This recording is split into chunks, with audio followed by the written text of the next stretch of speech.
And off we go, ladies and gentlemen. The Rob Brown Show is back on your radio. It's the Fan Upstate. Happy Monday. Dudes and dudettes, amigos and amigas, welcome in. Great to have you.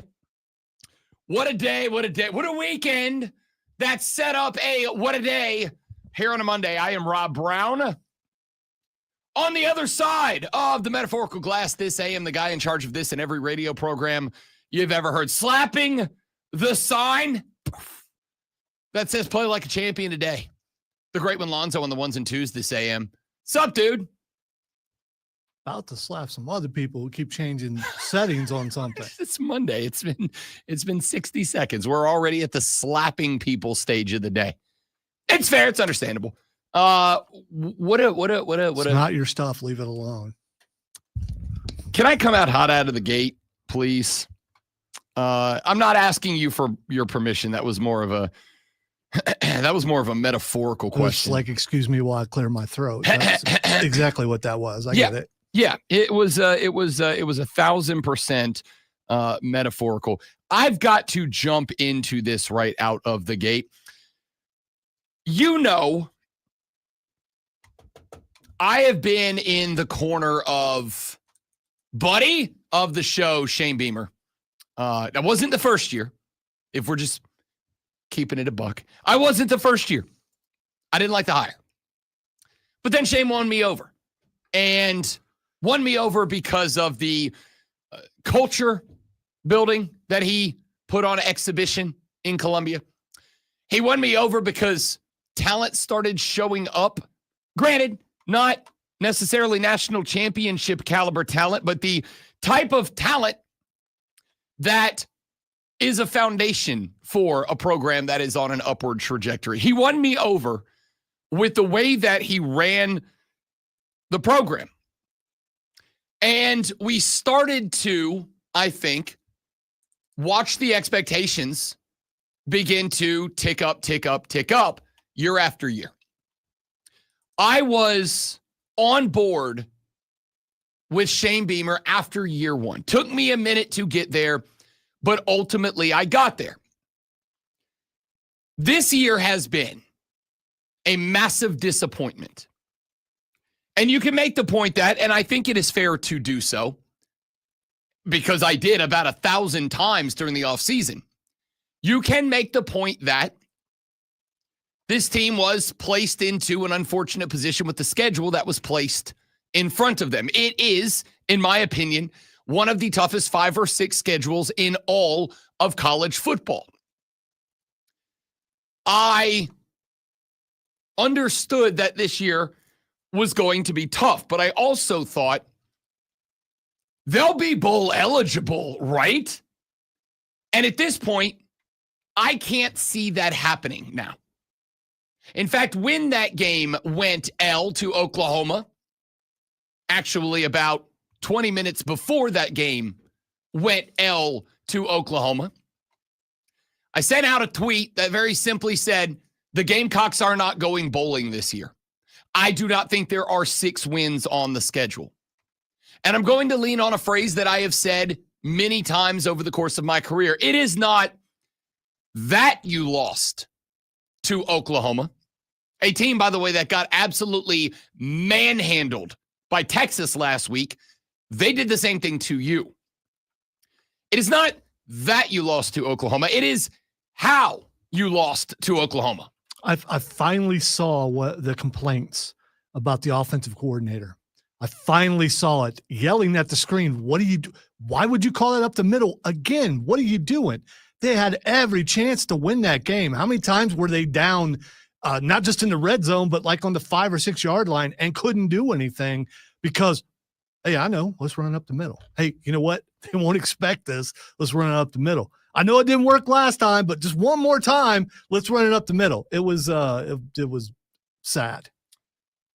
There were two spots in this game in particular that I felt the way that Lonzo felt.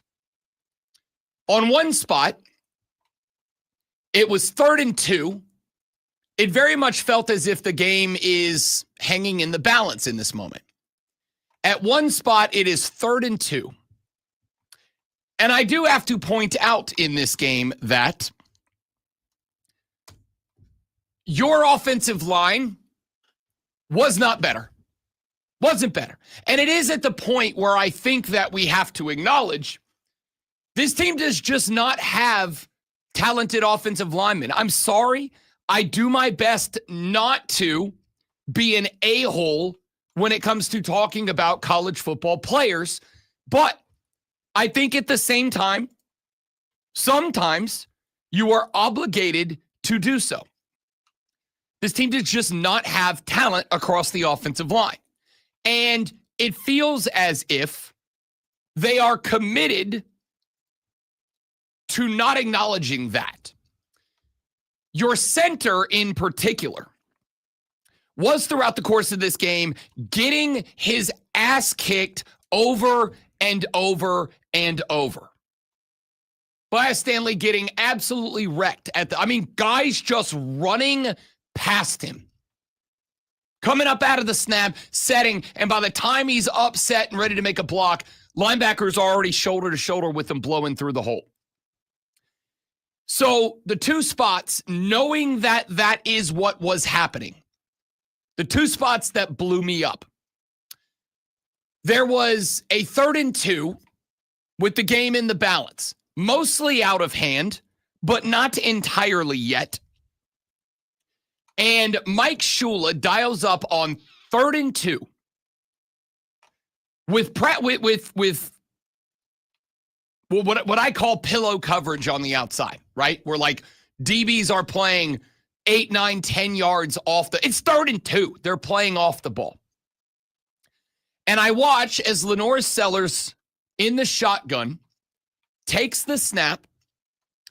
And again, with your offensive line getting its ass kicked at the line of scrimmage, I watch on 3rd and 2, this team run a down the field, slowly developing pass play. I watch the near side receiver go on a 9 route as like option 1. On the far side, I watch about a 12-yard in cut. I watch a delayed go from the slot receiver. Get up 7 yards, stop as if you're going to cut to the inside, which would have been great because there was room for it. But stop the body as if he's going to in route, try to draw the DB up, and then just go full speed down the field again. And I'm watching this play develop as Lenore Sellers has 1 Mississippi, 2 Mississippi. There's no more pocket. And he's just got to, again, run backwards for his bleeping life. Now, that drove me up a wall. Then there's another spot in the game. It's 3rd and 7. You've got an opportunity here to try to extend the play. Now, as much as your offensive line sucks, on 3rd and 7, and you need something to happen, that's a spot where you run the 3rd and 2 play, and you say, Lenore Sellers, my guy, we need you to just keep this play alive long enough for a receiver to find a spot. What you don't do is, for the 800th time this season, when it hasn't worked yet, is have a shotgun snap to Lenore and say, stand in the pocket behind this ass offensive line that has been getting hammered by Vanderbilt. It got hammered by Missouri. It's been handled by everybody. Take the shotgun snap, stand in this pocket. We're not going to move you around. We're not going to roll you. You stand in the pocket like you're Drew Bledsoe for some reason. And then let this play develop down the field. No, what do we do on 3rd and 7?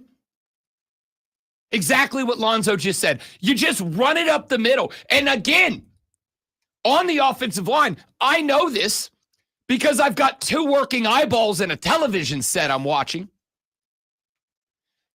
Your center is getting his backside handed to him play after play after play. And on 3rd and 7, instead of running the developing pass scheme that you ran on 3rd and 2 that didn't work, instead, what do you do in that spot? Let's just hand it off to the same running back that's done nothing all day, and not just hand it off to him, but let's hand it off and run it off the butt of the offensive lineman who is getting his ass whipped over and over and over again.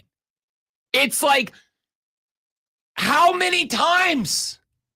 Now, all of that being said, it's not even what's got me angry. That's not even what has me mad as hell this morning. Let me tell you what is. And I'm mad at what I'm about to play for you. And I'm mad that I have to be mad about it. I don't want to be mad at Shane Beamer. I don't. I like Shane Beamer. I have interacted with him 12, 13 times. He's always been kind. He's always been gracious. A couple of times on the show, a couple of times in Columbia, a couple of times here in Greenville. He's always been very polite, very kind, gracious with his time. I can't say that about a lot of football coaches I've interacted with. I like him. But I was checking out the press conference after the loss. And I have to tell you, for the first time, I went, I don't think Shane Beamer's the guy. I think I'm off the Shane train. And let me play you the clip of why I believe that. This is from the post-game press conference immediately after the L to the Oklahoma Sooners.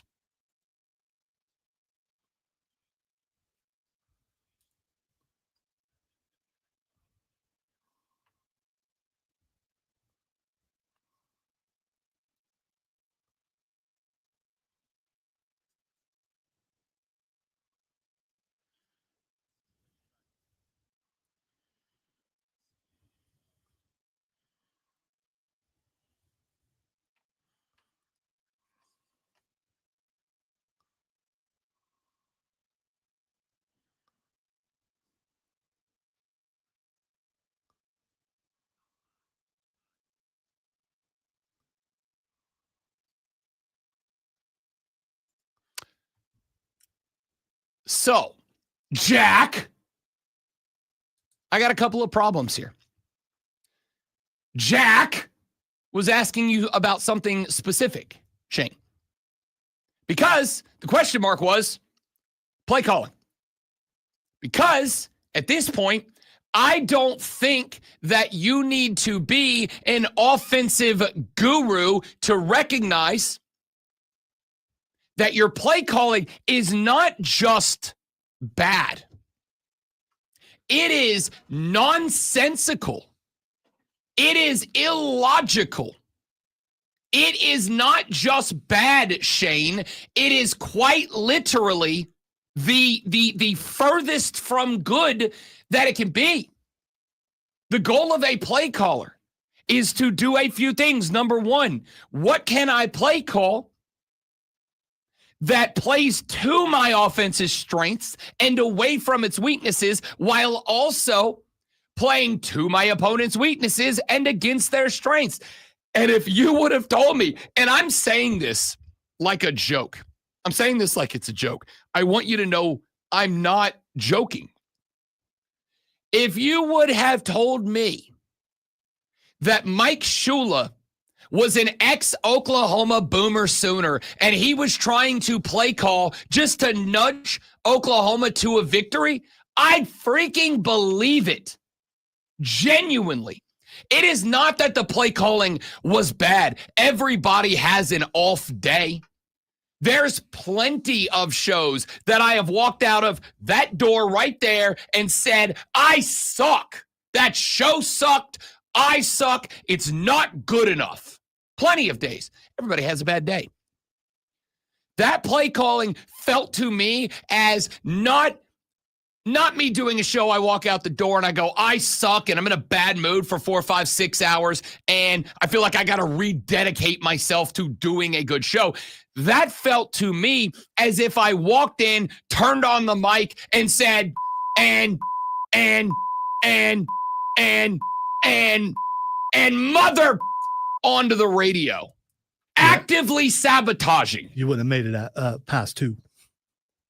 I'm sure. But still. Because It's like he Lonzo, was using Mr. Coach Klein's Football for Dummies playbook. I mean, listen, I understand that Mike Shula was calling plays based on what he wants the offense to do. They can't do it, Michael. They're not good enough to do what you want to do. They're not good enough to do it. At some point, you have to look and recognize we don't have the tools and resources necessary to do the thing that I want to do. At some point, you have to realize we are wasting Lenoris Sellers right now. You're wasting him. 2 weeks ago, we got into a big argument on this show because I came onto this show and I said, if I was in Lenoris Sellers' camp, I'd pull him aside and I would say, hey, bud, your ankle's hurt. You need to shut it down for a few weeks. 2 weeks ago, I said I would pull Lenoris aside and say, you're costing yourself millions of dollars if you keep going out there behind this offensive line. It is not I would gently suggest to Lenoris. Lenoris Sellers, listen to me. Rob Brown, host of the Rob Brown Show on 97.7 FM Greenville, 97.1 FM Spartanburg, the Fan Upstate. Listen to me. Lenoris, shut it down. Shut it down. Do not play another snap for Mike Shula. Not another snap, because you're going to get hurt. And not like kind of a little hurt, because that happened on Saturday. I watched you get up more and more slowly over the course of the game because you keep getting smoked because Mike Shula keeps calling stuff that gets you smoked. Lenoris, shut it down. Don't play another snap. There is no reason for you to do so. None, nada, nine. You're going to get yourself hurt. And even if you wanted to play one more year of college football, even if you were thinking to yourself, maybe I transfer out of Columbia, maybe I go play next year for Dan Lanning in Oregon, maybe I go up to Ohio State, maybe I go play for Kirby at Georgia, wherever you're thinking, or maybe I go to the NFL draft. My guy, your draft stock is not tanking, it's imploding. It is sinking like a rock right now. You are now probably like the 35th, 40th most attractive draft prospect. Now you're a quarterback, so your number is going to be inflated if you were to go, because the NFL is desperate for quarterbacks. But you're not the guy we thought you were going to be in the draft. And I got to tell you, we've seen the sparks. We've seen the athleticism. We've seen the playmaking. As an NFL fan, I'm salivating about getting Lenoris Sellers on my squad. But your draft stock is tanking. Lenoris, shut it down and do not play another snap for this Gamecock team until Mike Shula is gone. Well, Rob, who do you hire to call the plays? I don't care.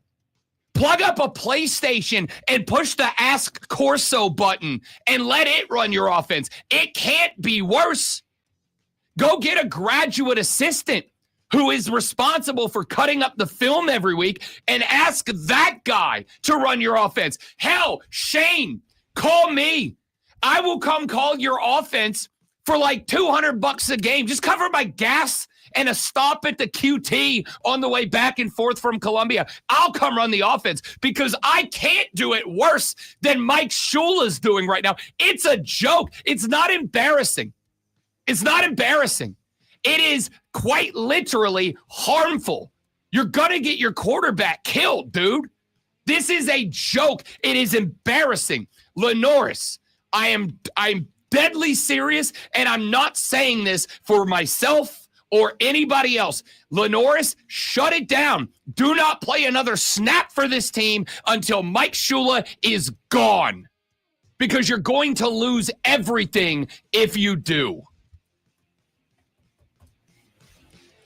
I'm going to go outside, count to 10, rub my earlobes a little bit, do a little meditation, and we'll come back. I really don't like to start Mondays like this, but I got to tell you, get the hell out, Lenoris. I'm Rob Brown. He's the great Malonzo. We got 4 hours. Let's get it started. This is the Fan Upstate. You see. That's right. All right, good morning, everybody. Stay right there. I'll come right back. We'll talk some more about this.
Join us on our live stream at facebook.com/TheFanUpstate, TheFanUpstate on YouTube or on Twitter, The Rob Brown Show on Facebook, on YouTube, or on Twitch. Become a part of the Armada. Join up, chat with us. You can also follow me on social media at The Rob Brown Show while I'm shamelessly self-promoting. Here's a couple of texts that have come in, or comments, I should say. Patrick said, fire Shula, experiment over. He's cooked. Sellers transfers or goes to the draft. Right now, and I want you to, for a minute, I want you to take emotion out, sentimentality out. I want you to take idealism out of the equation. I want you to think about this exclusively from the standpoint of logic and success. What's the argument? I don't want to hear about commitment. I don't want to hear about loyalty. I don't want any of that crap, because that versus long-term health and tens, if not hundreds of millions of dollars, I'm going to lean to the second. Call me a bad person if you want. I don't care. I don't want to hear about commitment or loyalty. Okay? Give me an argument Lenore Sellers should play another snap after what you watch this weekend. Give me one reason. Because it's not that it's for a bad team. It's not that he's playing for a bad team.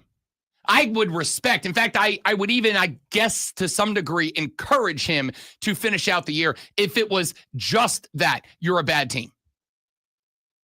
It is that you are playing for a bad team, and very clearly a bad team that doesn't give a damn about you. They don't care. Because if they cared, there would be some sort of change. Something would change. If nothing else, the play calling itself would change. But it is the same crap that is getting him killed week after week after week. So give me an argument for Lenore Sellers to play one more snap for this football team, at least as long as Mike Shula is the offensive coordinator. Give me one reason. Now, I played the clip from Shane Beamer for you in the last segment. Post-game press conference, Jack asked Shane Beamer, are you considering making I did make a change, Jack. I did make a change. Dude, you fired your offensive line coach. Did the offensive line look better to anybody? Did that offensive line look in any way, shape, or form better this week? Now, I don't put it on Sean Elliott.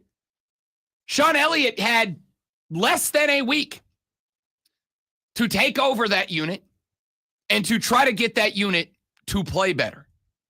I mean, I guess I could say theoretically they were more disciplined, but here's the thing.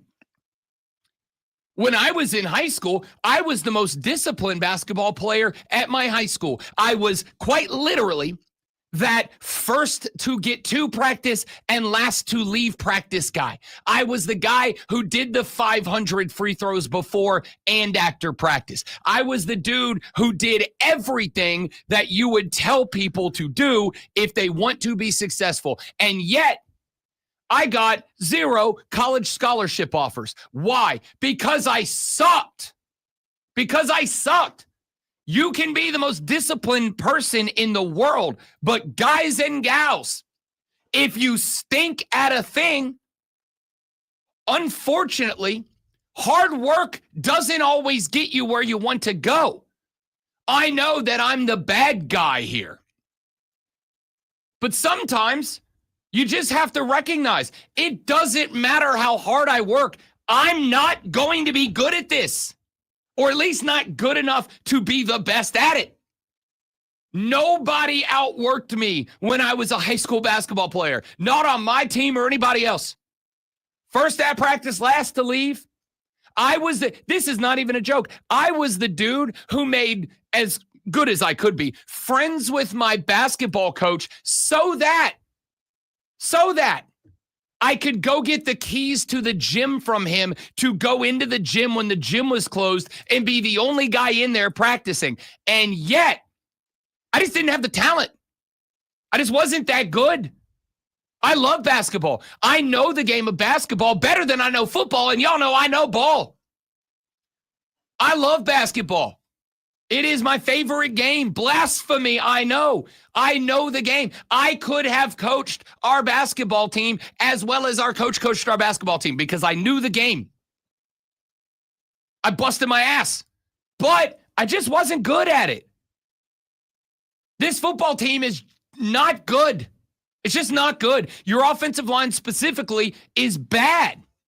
And yet, has anything been done to address that situation? No. You fired your offensive line coach. You asked Sean Elliott in 5.5 days to get this team to go up against Oklahoma. I don't put it on him. But here's what I'm going to tell you. And again, I don't want to do this segment because I like Shane Beamer. I like him as a guy. We've had him on the show a few times. I've met him in person a handful of times. I've interacted with him a dozen or so times, and I have yet to have an interaction with Shane Beamer on a personal level that I didn't. And when I say enjoy, I mean thoroughly enjoy. I'm going to keep it a buck.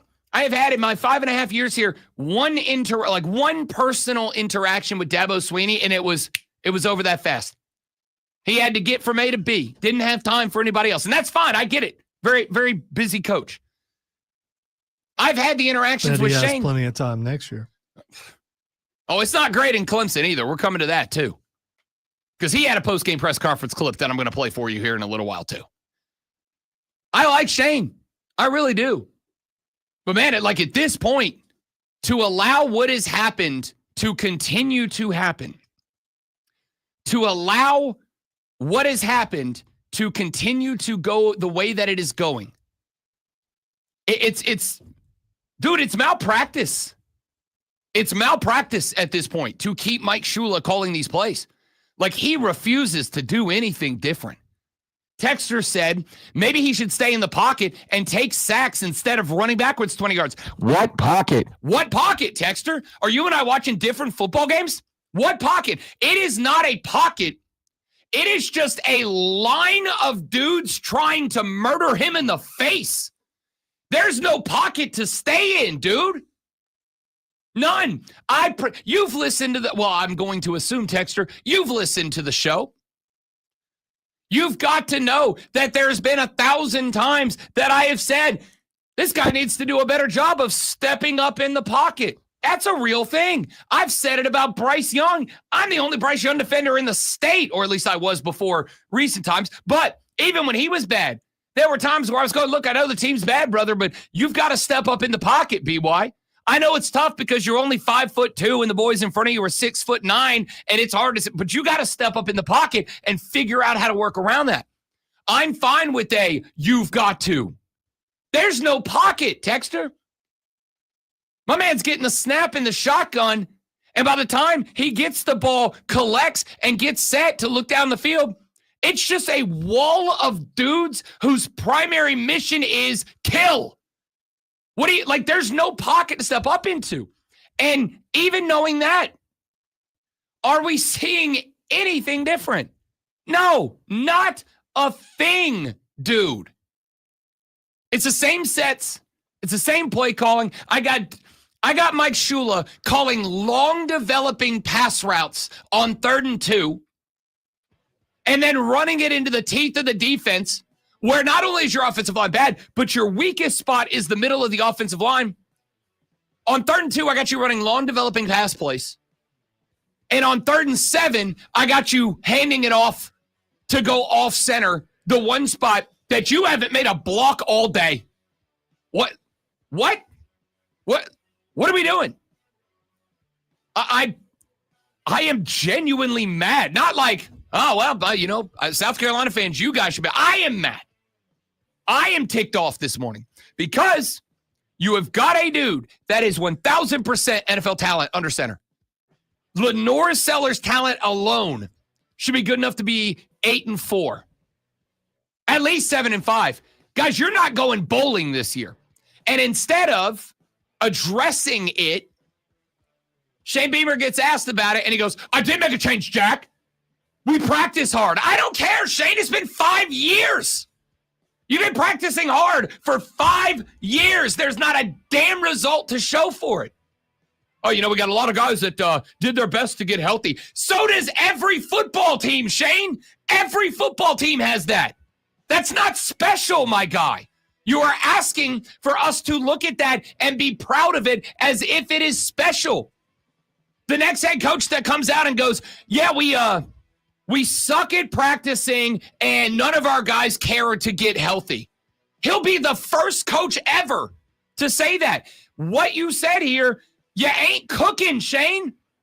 For the first time, I feel like a jackass because I have to say you sound petulant in this answer. You sound like a petulant coach in this answer. All right, we'll get away from this. We'll come back to it later in the show. Gamecock fans, unless you got something to say, 844-326-3663, 844-FANFONE. For the first time, I'm off the Shane train. Like, changes, wholesale, top to bottom. Rob Brown, the Great with Lonzo, you, the Rob Brown Show's on your radio. It is the Fan Upstate.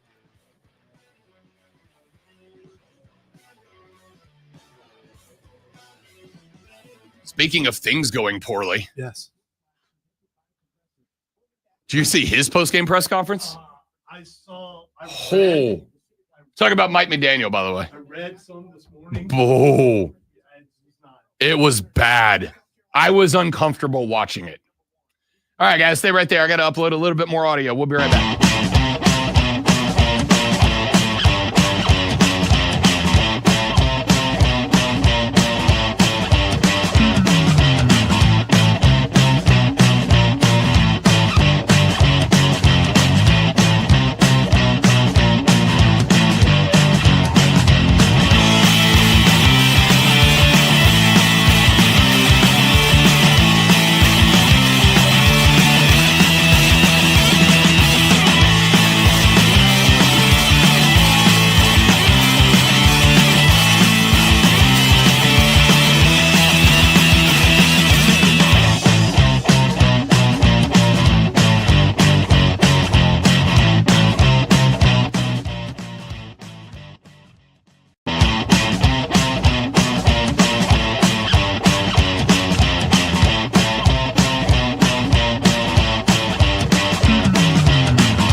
down to off. And so I started talking and I heard nothing. And I was like, damn, did I just go no mic and go 0-1 42 minutes into the radio program? That was it. I panicked. I didn't want to go down. You don't want to go in an 0-1 hole on the opening drive of the game. You know what I mean? Ladies and gentlemen, especially with how bad I was last week at the end of the week. Yeah, it was like 6-0 last week. It was Lonzo had a rough Friday last week. All right. Got a couple of things we're getting to today. We have spent some time, obviously, already this AM talking about Shane Beamer. I thought that his response in the press conference was, frankly, bad. I thought it was a bad response to pop off like that. And for those of you that have already started to drop the Virginia Tech story on us, I am going to get to that coming up in a little while. There were a lot of rumors as the coaching carousel have begun to spin. Billy Napier is out at Florida after starting his 4 years there, 23 and 22. Jay Norvell is out at Colorado State. By the way, I got to tell you, real quick before I get to Dabo Swinney here and just uno momento, I was sitting at the crib yesterday when the coaching firings and changes began to funnel through. Now, I stayed up on Saturday night very late. Went to the Greenville Triumph game on Saturday night. It was their final game of the season. Unfortunately, needed a win to stay alive for playoff contention. Did not get that win. Did not stay alive for playoff contention. Very disappointing finish of the year, but good season, good fight down the stretch for the Triumph. Went to that game, came home, got a little ACC after dark. Florida State, Stanford kicked off at 10:30. Stanford beats Florida State, has now handed them 4 consecutive losses. Florida State has now gone well over a year, coming up on a year and a month since their last Atlantic Coast Conference victory. Stayed up late to watch that.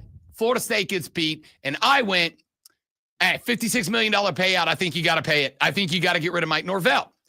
Yesterday afternoon, had a hockey game. I'm watching some football, go to the hockey, come back to the crib, sitting back at the house, and I get a push notification that says Norvell fired. And I went, oh, they did it. They did it. Florida State, $56 million payout to Mike Norvell. And then I open it to read, the statement or whatever. No, it's Jay Norvell. Like, you know what you did, you rage baiters. All right. So. They got you, so that was successful. I mean, I clicked on it. They absolutely got the click. You know what else they got? I won't say exactly which entity and organization did that. Their app got deleted off my phone on the spot. Deleted. I was like, nope, done with you. Absolutely not. Oh, so you absolutely not. You get got. I get got. They'll never get me again. Wow. It's not that I get got. If you would have put Jay Norvell fired, I still would have probably read it. I would have clicked on it. Be like, okay, let's see what's the buyout look like, because I do think we have to have a conversation about buyouts. The University of Florida right now, when they hire whoever their next head coach is, they owe Billy Napier $22 million. They have to pay half of it this month, and then there will be 3 annual installments. So he'll be getting paid about $3 and some change million each of the next 3 years starting next year. They are still paying Dan Mullen from when he was the coach of Florida, which was what, 70 years ago? They're still paying Dan Mullen, which means that when the Florida Gators hire a head coach this offseason, they will be paying 3 head coaches at the same time. 3 on the payroll at any given time. You look at James Franklin, $49 million payout. I am getting info from folks I used to work with down in Florida, around Tallahassee, that Florida State is making an announcement today in their athletic department around 10 a.m. The sneaky suspicion is that Florida State's going to bite the bullet, go ahead and fire Mike Norvell, figure out the $56 million payout down the stretch. And that's like a huge story in the ACC. It's a huge story in college football. They knew what they were doing, because to add J.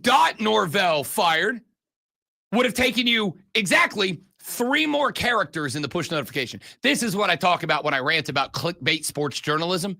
You know what you were doing. You did it less than 12 hours after Florida State lost to Stanford out in California. That was 1,000% designed to get, because let's be honest, very few people were going to care about Jay Norvell getting fired at Colorado State. It's an irrelevant program. Nobody was going to care. However, a huge swath of people were going to be very interested in what happens at Florida State after they lost their fourth game in a row to Stanford. Their fourth game in a row, a game that they lost to Stanford. A lot of people interested in that. If Florida State comes open, granted, they're a bleep show right now, but if they come open, that is now another, I think, question mark, premier job that is open in college football. So that's a big story. And they knew good and gosh darn well that Jay Norvell getting fired was going to do nothing. Mike Norvell getting fired becomes a huge college football story, so they just put Norvell fired. You know what you were doing. Deleted that app off the phone immediately. Will not be going to that application, at least for a while. All right. Talk quite a bit about Shane Beamer. A little bit late in the segment, but that's okay. Let me play you the answer that jumped off the page at me from Dabo Sweeney in his post-game press conference after the Tigers lost to SMU at the Crib. Yeah, well, there's not much I can say other than just let's go back to work. And this is a tough year to this point, but the year's not over, So that's all I could say is we hopefully have earned a lot of credibility around here. There's been a lot of great years, but this is a tough one. But we're going to try to fight our way and finish this thing the very best that we can, and then we'll start over just like we do every year. That's what we do every year. We have a great year. We have a tough year. We start over, and then you go back to work. That's what we've always done. And but we've had a lot of success, but right now we're not. And I take the good with the bad. I don't like it, but that's just my perspective. And I know something good will come from it. And so I promise you, though, I've never worked harder, and I'm going to continue to do everything I can. And we'll be back. We'll win more championships. All right, I promise you that. May not happen this year, but we're going to win more championships. That's all I can say. And I think we have a track record that demonstrates that. But, certainly I don't blame them. I'm disappointed too. We're all disappointed. We're incredibly frustrated. But we that's where we are. And I take full responsibility for that. But all I can do is keep working and see if we can find a way to win the next game. So Shane, in his post-game press conference, sounded angry. And when I say angry, there's a way to be angry that's good in a press conference after a disappointing loss. There's a way to sound angry that is good, that is fine, that is positive. There's also angry that is not good and or positive. Shane's anger, not good and or positive. That is, since I've been here for 5.5 years, and I think it is fair to say that Clemson has, if your expectations are championship or bust, Clemson has obviously not gotten where they want to go in that time frame. That is, I think, the most down and dejected that Dabo has sounded to me, right? Like even earlier in the year, after the loss to Syracuse, when he got up onto the microphone to address the loss to Georgia Tech, when he got up on the microphone to address the loss to Syracuse, when those losses were addressed, he still sounded, I'm going to use the word defiant. He still sounded defiant. He still sounded like, hey, if you're questioning us right now, cool. Like we're going to bring receipts for you at some point. If you're questioning this football team, I, for the record, took Dabo to task about a statement that he made a number of weeks ago when he said something to the tune of, if you are questioning us right now, if you are criticizing us right now, you were never all in. Effectively saying that if you, as a fan, had the audacity to question or challenge the football team, then you're actually not a fan. And I took great umbrage to that. I was not okay with that comment. I was not okay with the thought that a fan doesn't have the right to say, this is not what I'm investing in. This is not up to expectation. This is not up to snuff. This is not what I am investing in. I took great umbrage with that. I had a problem with that. But it was still what I did give him credit for in that thought was that's still Dabo. That's still him. He's confident. He's defiant. He's willing to stand face to face, nose to nose, toe to toe with the harshest critics. And at the end of the day, if you are going to run your program the way that Dabo Swinney wants to run his program, you kind of got to have a little bit of that, right? Again, just to continue the theme today of making everything about me, this radio show is not a show that follows the formula of radio. I don't do the things that I don't do the things I do all the things I'm supposed to do, but I don't do them according to the formula. And maybe that's cost me. I don't know. What I do know is I walk out of here every day going, that's how this show works. That's how that show operates. That's what we do. And Zoe and I put together a run of crystal trophies over the past couple of years that say, at least it works a little bit, right? And I've always felt good about that, to the point that I have pushed back in the past. You know what you should do, Rob? You should do more of this, less of that. It's not really my style, man. It's not really my style. If you're going to do things that are different than all of the ways that the traditionally they're done, you got to have a little defiance, a little cockiness, a little confidence in the way that you talk about your thing. That is the first time I have heard him say things that sounded glum. It's the first time I've heard Dabo sound like he's kind of out too. Like he's kind of down on what's happening right now, right? Like we heard a couple of weeks ago after the last loss. Yeah, we can't win a national championship. We can still go out there and have a great year. We can still go out there and do this, and we can accomplish that, and we can do this and that. And in this one, it's more like, yeah, this year sucks, but we'll win again one day. Some point down the line. I promise you that at some point, we're going to win again. Maybe not right now. They lose a couple more, he's going to sound like a certain Dolphins coach. So we have to end this hour. The hour is over, and we have to run to a break here. We trust that you guys will stick around for the next hour. That is after the Sports Flash. Let's talk about some teams that are actually winning. The AP Top 25 dropped yesterday with the Ohio State Buckeyes remaining on top. Indiana jumps to number 2. Texas A&M is 3 ahead of number 4 Alabama and number 5 Georgia. Oregon and Georgia Tech are 6 and 7, while Ole Miss dropped 3 spots to 8. Miami fell 7 spots to 9, and Vanderbilt jumped 7 spots into the top 10. The ALCS is headed to a Game 7 after 6-2 Toronto win over Seattle last night. Rookie Trey Yesevich went 5.2 innings and was hit 6 times, but gave up just 2 runs, ending 3 consecutive innings with double plays. Vladimir Guerrero Jr. hit his 6th homer in the postseason.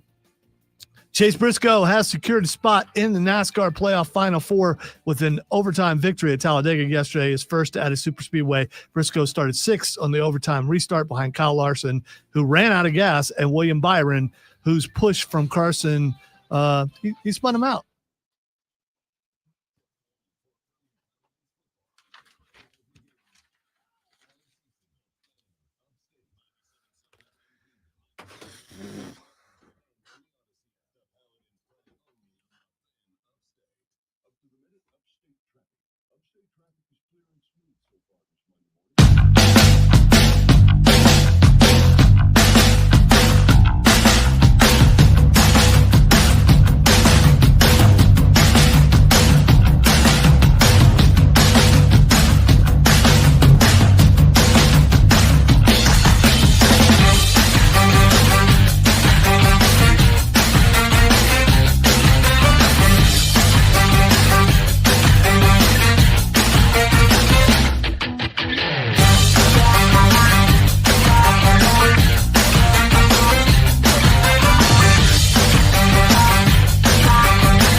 Why? I'm not sure. Get kicked in the face hard.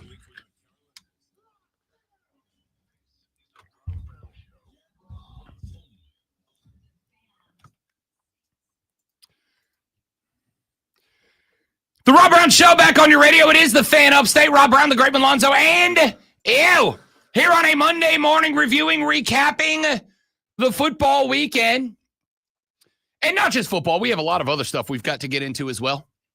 Some of which we'll talk about here in the water cooler cheat sheet. Some of which we'll get into a little bit later on in the radio broadcast. Here is what I am going to say.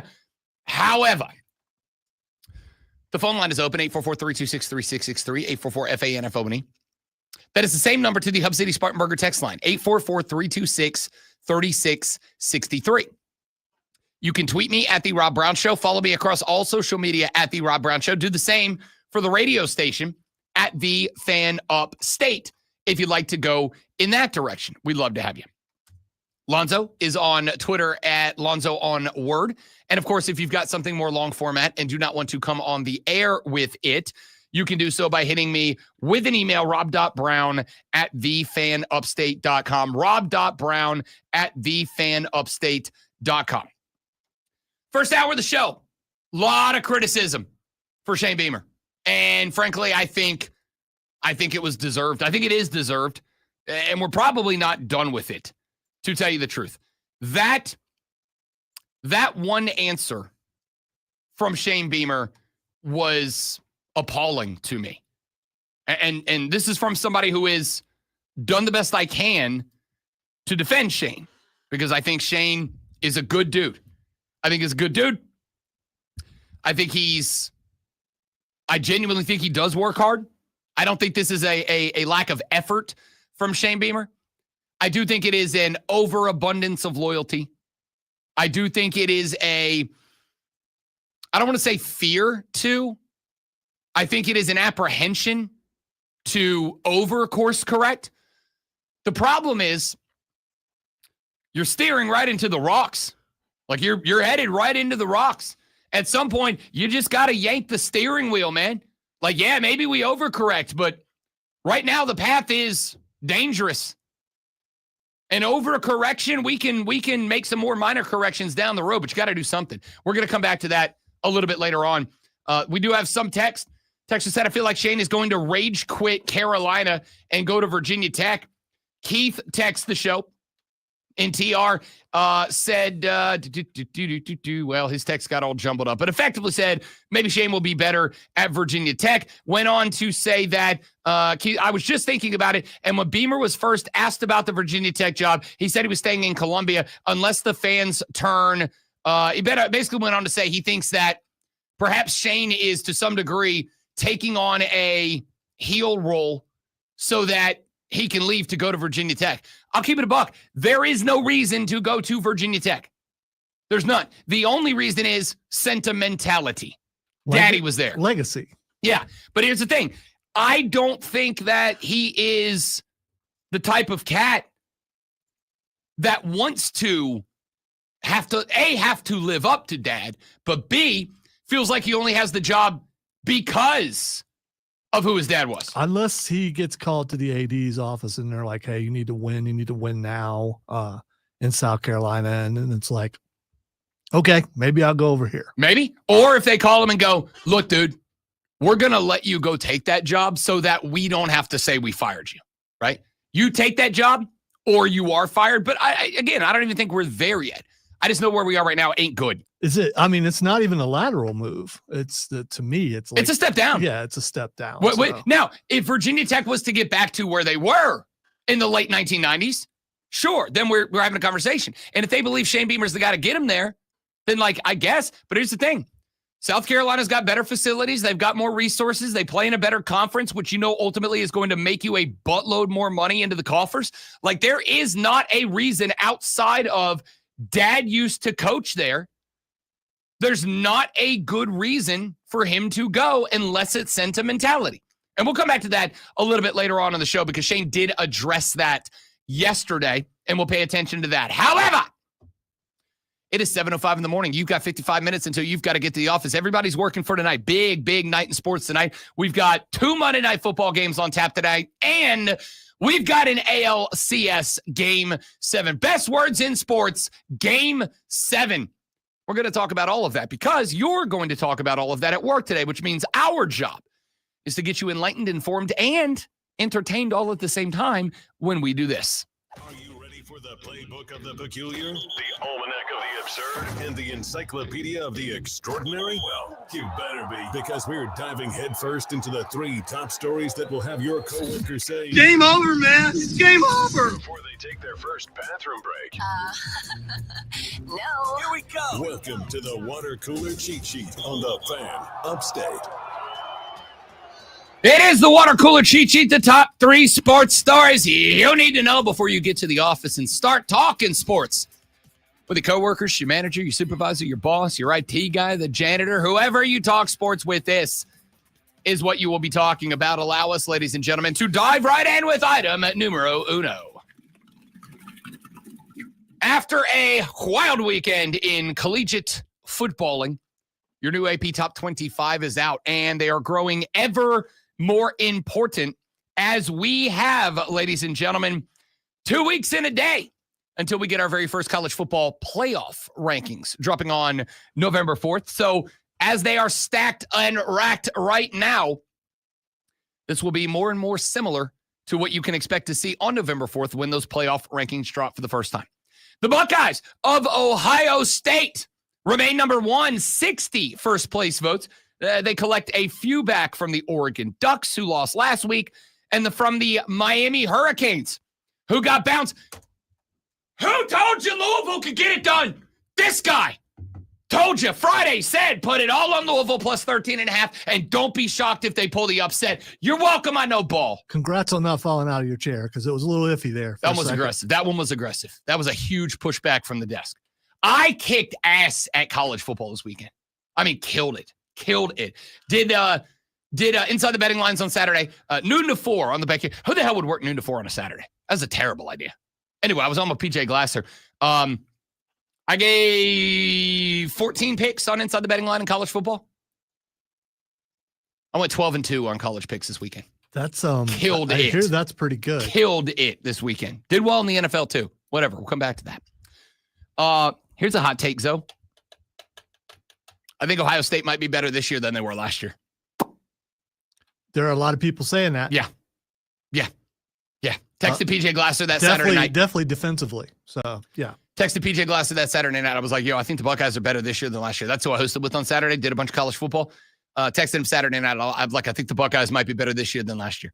They are number 1 in the country now and have 60 of the available 66 first place votes. Where are the other 6 first place votes? Yeah, it's pretty simple. I win. Google me. Who shares?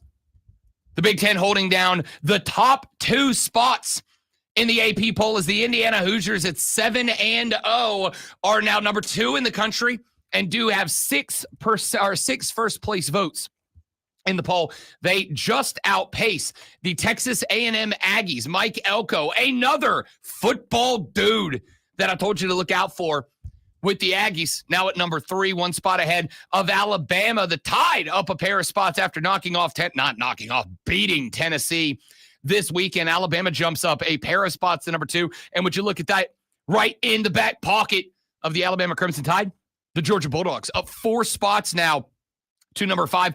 The Oregon Ducks up a pair of spots to number 6. The rambling wreck of Georgia. I'm not even going to do the annoying talking to the mic real close thing. Do you remember what my take was on Friday about the rambling wreck of Georgia Tech? Why, oh me, oh my, oh, are the Georgia Tech rambling wreck a 1.5 point underdog at Duke? All they did was beat the hell out of Duke. That's a good When are you going to listen to me? That's a good football team. That's a playoff team. Remember your boys sitting on. I don't do futures bets before the season starts. I don't like having my money wrapped up for 7 months while I wait to see what happens. I got a ticket on the Georgia Tech rambling wreck to make the college football playoffs this year at like 18-1. Let's go. The Tech ain't no joke. Now up at number 7. They jump up 5 spots. They replace number 8 Ole Miss. They take a tumble. Miami, after the out of Louisville, down 7 spots to number 9. Ladies and gentlemen, the Vanderbilt Commodores ended a 129 conference game streak of being an underdog on the opening lines. They had the LSU Tigers, a team I tried to tell you is overrated. I know ball. Diego Pavia, Clark Lee, and the boys, they're dogs. Vandy's a good team. I know ball. And for the first time in I don't even know how many decades, the Vanderbilt Commodores are a top 10 football team at 6-1. Now number 10 with a win at the crib over LSU. BYU, Notre Dame, Oklahoma up a spot to 13. Down 7 spots, the Red Raiders of Texas Tech. I feel bad for the Red Raiders. They were missing their starting quarterback, a couple of other guys as well. And Texas Tech takes the big L. They drop 7 spots down to number 14. Mizzou up a spot to 15. Virginia, the Cavaliers. Look at Tony Elliott and the Virginia Cavaliers now at number 16. Tennessee tumbles 6 spots down to 17. South Florida up 1 to 18. That's where they were when they lost to Miami earlier in the year. Louisville was unranked last week. They go from unranked to number 19 in the country after the win over Miami. The LSU Tigers, with that loss to Vandy, dropped 10 spots. Biggest fall in the poll this week. 10 down to number 20. Cincinnati up 3 to 21. Texas down a spot to number 22. Illinois, Arizona State, and Michigan round out your top 25. All 3 of those teams unranked last week. So that's where it's stacked up. Let's go to item number 2. A pair of playoff results from yesterday. The Toronto Blue Jays have tied the series up with the Seattle Mariners at 3 games apiece. That means, ladies and gentlemen, it is time for the sexiest words in all of sports. Game 7. We got an ALCS elimination game tonight in Toronto. The Mariners grabbed the first 2 on the road in Toronto. Then Toronto grabbed the first 2 on the road at Seattle. Seattle would get it back in game number 5 to take a 3-2 lead. They've got 2 to win 1 in Toronto. Now they've got 1 to win 1 after the Jays get it done last night. Trey Savage, a rook who has been nails in the postseason so far. 5.2 innings, did give up 6 hits, but only 2 runs, K'd 7 before he handed the ball off to Varland and Hoffman, who gave up a combined 1 hit in 3 innings of action, K'd 6 between them. Logan Gilbert got run for the Mariners. 4 innings, gave up 7 hits, 5 runs, and just 3 Ks. Gave up both of Toronto's big dongs from Guerrero Jr. and Barger last night before he got the yank from the dish. The Mariners just not good enough in clutch situations. 7 hits last night, but not 1, not 2, 3 consecutive innings. The Mariners were within striking distance. Not 1, not 2, but 3 consecutive innings. Gave up a double play with the bases loaded and could not find a run in 2 of those 3 innings where they gave up a double play with the bases juiced. Straight case. Just not good enough. Just not good enough. Now Seattle's got to try to find a rally and go up against a team in Toronto that figured it out last night. Over on the NASCAR circuit, the boys went racing at Talladega, Alabama yesterday, and Chase Briscoe becomes the 2nd driver to punch a ticket to the NASCAR Final Four. Joins Denny Hamlin, his teammate. 2 Toyota drivers guaranteed slots in the 4-driver winner-take-all finale at Phoenix in 2 weeks. I thought Talladega was in Florida. Talladega's in Alabama. Is it? Yeah, Talladega, Alabama. Are you sure? Daytona's in Florida. Talladega is absolutely in Alabama. I've been there, and I only remember because there's pictures of it. I was like 25. Shut up. Get off me. Anyway, Briscoe was 6th on a 2-lap sprint overtime restart, while William Byron and Kyle Larson were up front. They had Carson Hocevar and Bubba Wallace pushing them in the 3 and 4 spots. Briscoe was lined up at 6. William Byron was getting help from Chevy driver Carson Hocevar. Hocevar in the last mile or so got a little uppity with the front end of his car, ended up spinning him out. On the flip side, Bubba Wallace was pushing Kyle Larson, got him into the lead for a minute, and then Kyle Larson ran out of gas because of the fact that Hocevar spun one and Bubba moved Larson or ran out of gas, Larson ran out of gas in front of Bubba. Those two guys had to get on the brakes. It allowed Chase Briscoe to roll down through. Ty Gibbs,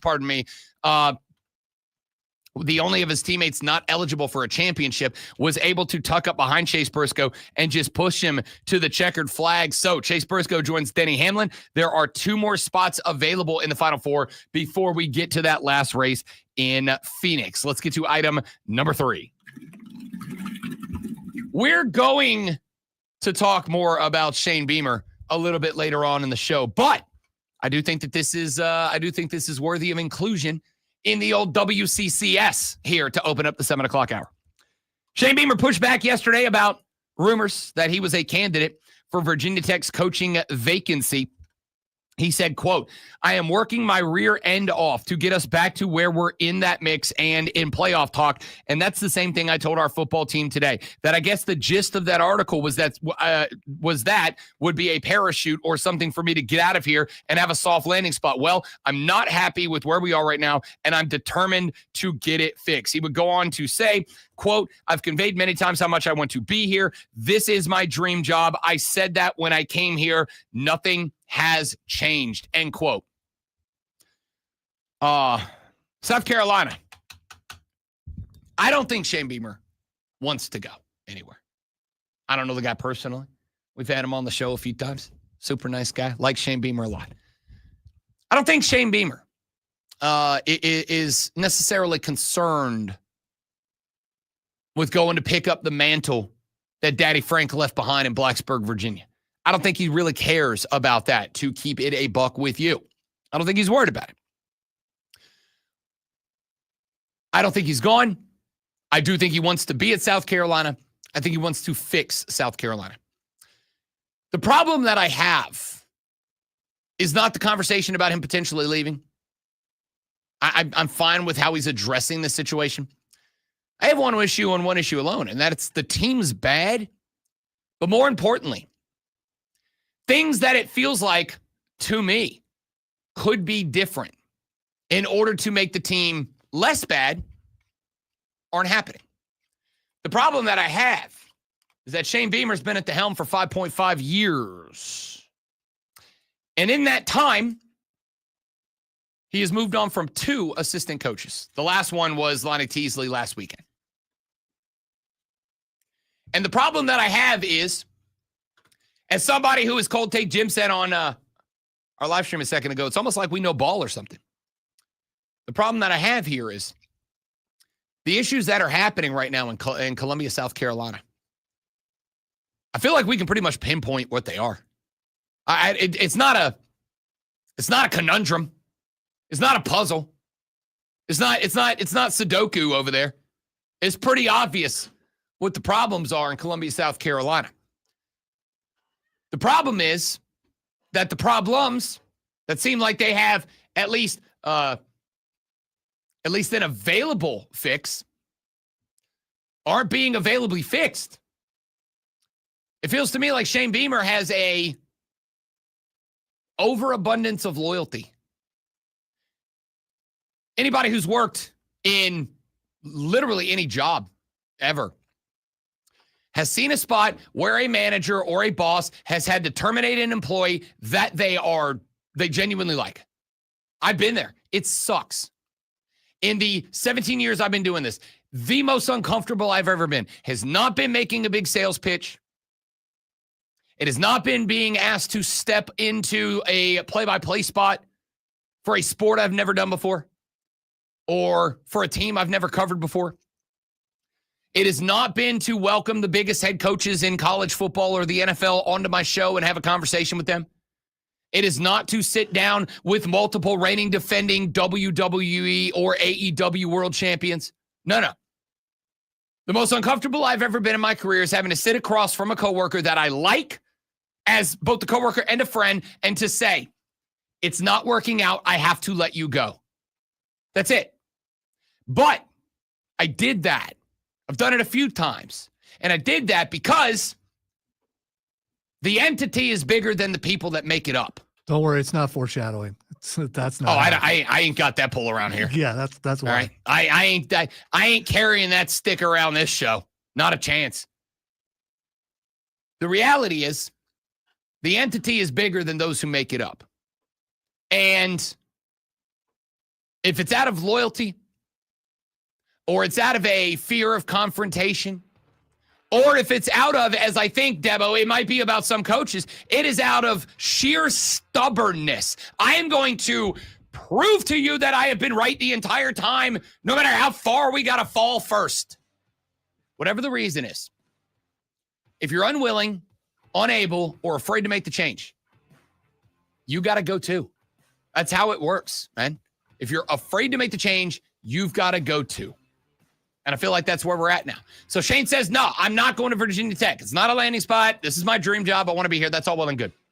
Things have got to change. Because I got bad news for you, Gamecock fans.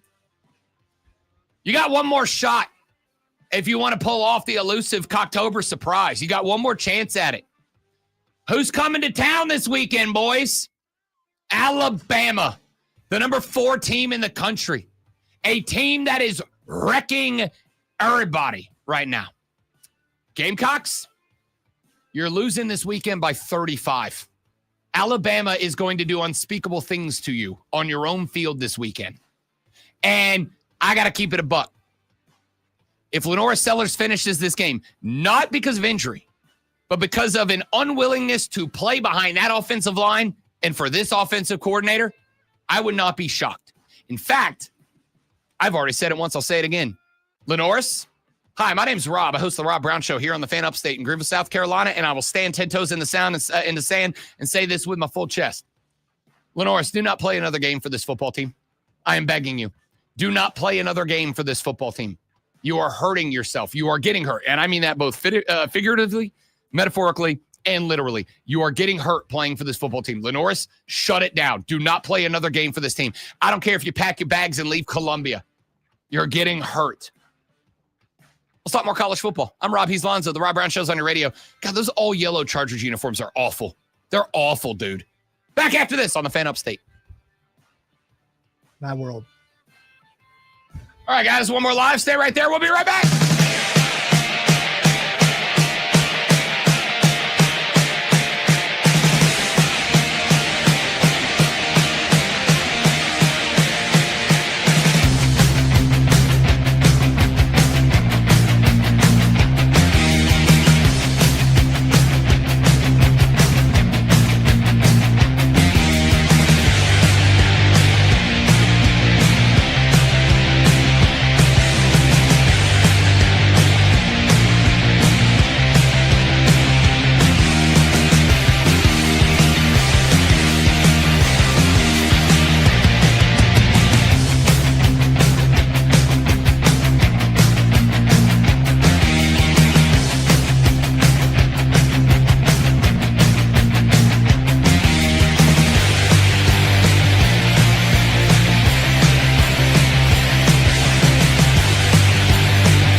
Maybe they like to hear the sounds that come out of that place. I do not.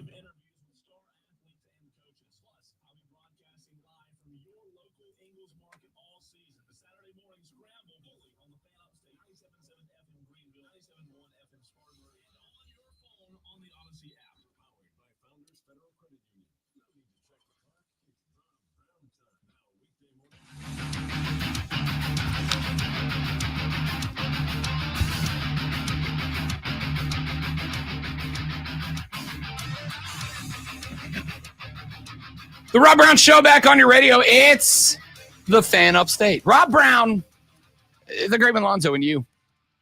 Be a part of the show, won't you? 844-326-3663. That's the phone number to call or to text. Keith and TR text the show. He said, well, if Shane doesn't want to leave but doesn't want to make the correct changes either, make the decision to leave for him. So Shane Beamer yesterday was asked about the rapidly increasing rumors that Virginia Tech would be interested in hiring him as their new head coach.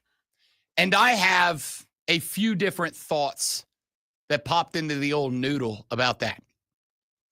The first one is, and this one is going to be the one that is going to sound the worst, but the first one is, even knowing that Virginia Tech is certainly not a premier job, even knowing that Virginia Tech is not laden with resources like South Carolina is, even knowing that it is a likely much harder uphill battle in Blacksburg than it is in Columbia.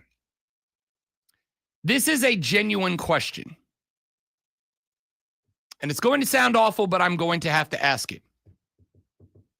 Why would Virginia Tech want Shane Beamer? Why would they want him right now? I say this, again, not to be disrespectful, but it's a genuine question. Why would they want Shane Beamer right now? What is Shane Beamer right now put on the table that if you were the AD in Virginia, at Virginia Tech, would make you go, that's our guy? Much like I said earlier, there is, in my ever so humble yet frequently correct opinion, there is only one reason that Shane Beamer should want to go to Virginia Tech, and that is to coach where Daddy coached. That's it. And for the record, I think that that is fair. I'm sentimental about my old man too. I have needed for like 4 years now to get a bigger desk in my house to work from, but I refuse to do it because I got my old man's desk and I can't see myself getting rid of it. I get it. I'm a sentimental sap too. But at the end of the day, sentimentality ain't it. Not in terms of succeeding at a job that's got 7 or 8 figures on a paycheck for you. So why would Shane want to go to Virginia Tech for any reason other than that's where my daddy did it? And flip side, why would Virginia Tech want Shane Beamer right now? I'm looking at a coach that has been at a school for 5 years now. What's the numero uno accomplishment for Shane Beamer in Columbia right now? Like, genuinely, what's his biggest accomplishment? Recruiting Lenore Sellers? Going to a mid-tier bowl game?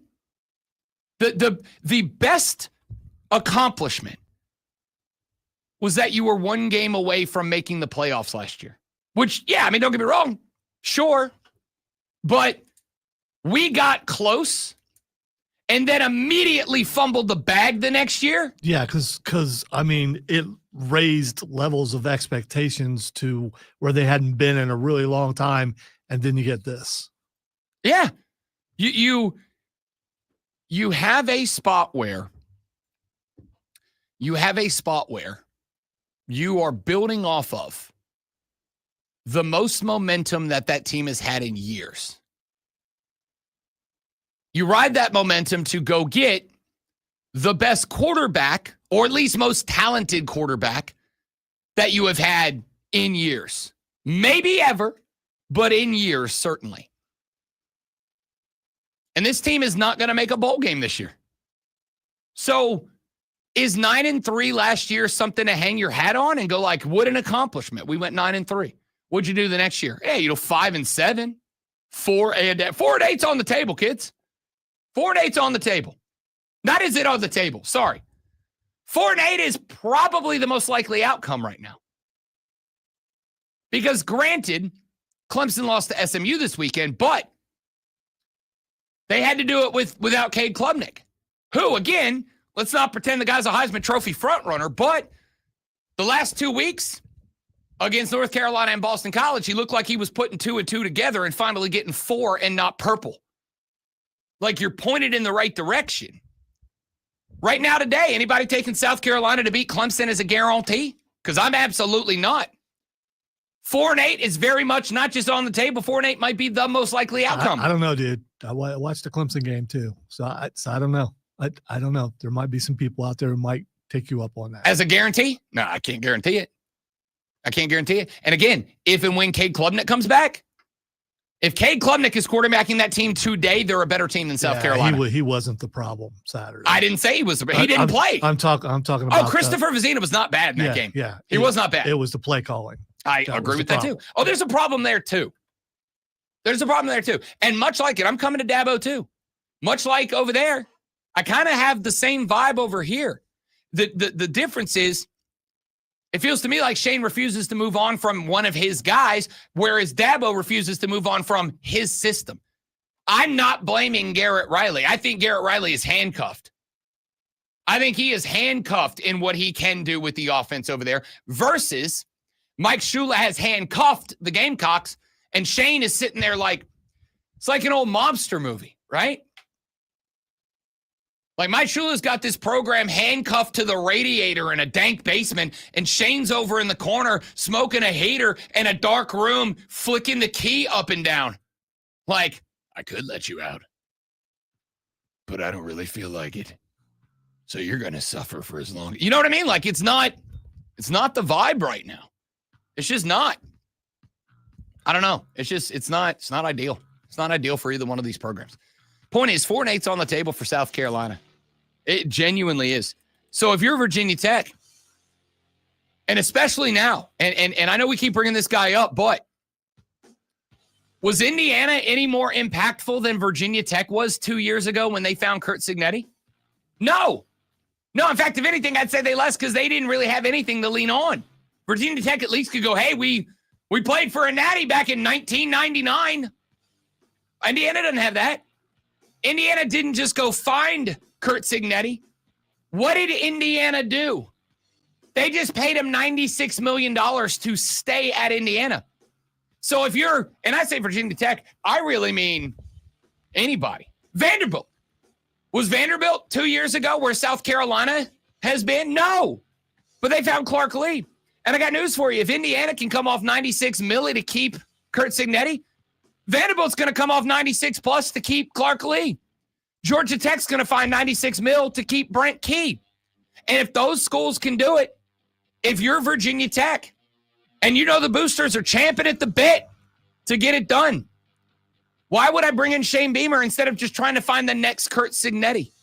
Why would I bring in Shane Beamer instead of trying to find the next Clark Lee? Why would I bring in Shane Beamer instead of trying to find the next Brent Key? I wouldn't. But that says more about South Carolina than Virginia Tech. That's the guy you got right now. And he refuses to do anything different. The biggest criticism about Dabo is now also the biggest criticism about Shane Beamer as of yesterday. Back after this on the Rob Brown Show on the Fan Upstate.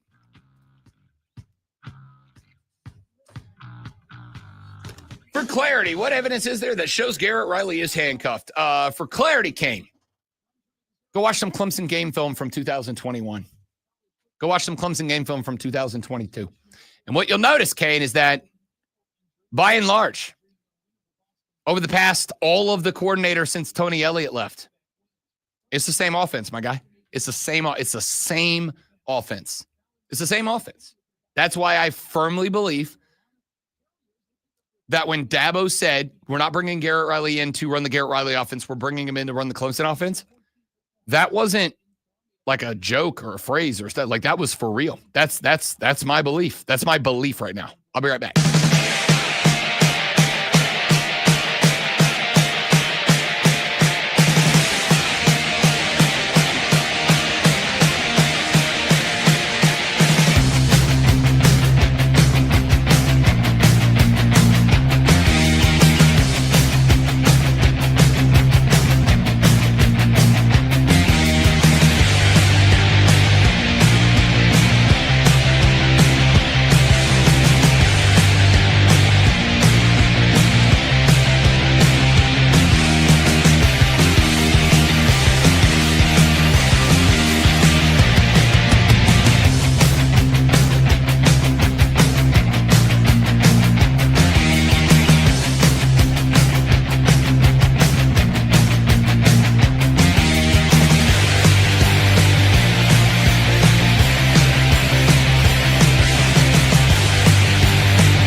844-326-3663. Joey texts the show. Joey gets a ball. He said, I've been saying since probably July, Clemson and South Carolina will be playing for bowl eligibility this year. Winner will be 6-6, loser 5-8. Joey, good call. However, I don't think South Carolina will be playing for bowl eligibility, to be honest with you. I think, I said it in the last segment, and I'll stand on it. I think the absolute roof, the best possible outcome for South Carolina right now is 5-7. I think that is the best possible outcome for South Carolina right now is to get to 5-7. You are currently sitting at 3-4. You have got coming up ahead of you, number 4, Alabama, who, as James Taylor once said, is a steamroller baby. Then you got number 8, Ole Miss, and you're on the road at Oxford, Mississippi. Yeah, they lost the game to Georgia, who's a good football team again. Then you got to go to Texas A&M. I'll keep it a buck. If South Carolina's inside of 24 with Texas A&M, that'll be a good day based on what I'm seeing right now. Again, maybe it changes, but you played 7 games. In what world do I have any reason to believe that there's going to be a change, that this will be a different team against A&M? Theoretically, you ought beat Coastal. You ought beat Coastal. Right now, I don't even think that's a guarantee, but you ought beat Coastal. That gets you to 4 wins. Like right now, 4-7, I think, is the record you take in to take on Clemson. 4-7, I think, is the record you take into Clemson. I don't think you're playing for ball. I think if there is anything for South Carolina right now, if there's anything for South Carolina, and I don't even necessarily think that this is going to be the case with Clemson sitting at the identical 3-4 record, but Clemson's got Duke.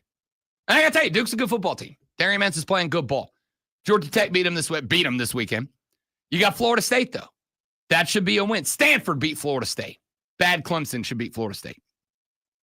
You got Louisville. There's an L. I think there's 4 wins. Clemson should beat Furman. That'd be 5. You know what's on the line in the Palmetto Bowl right now if nothing changes between here and there? You know what's on the line? Clemson's bowl eligibility.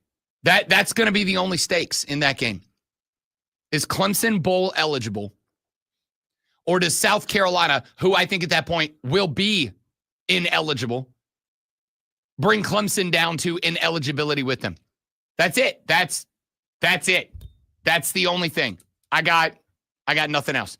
The stakes on the Palmetto Bowl, a game that before the year started, and I don't feel bad about this because I was not just not alone, but I think there were a lot of people that thought the Palmetto Bowl this year may very well be for either a playoff spot or straight up playoff seeding.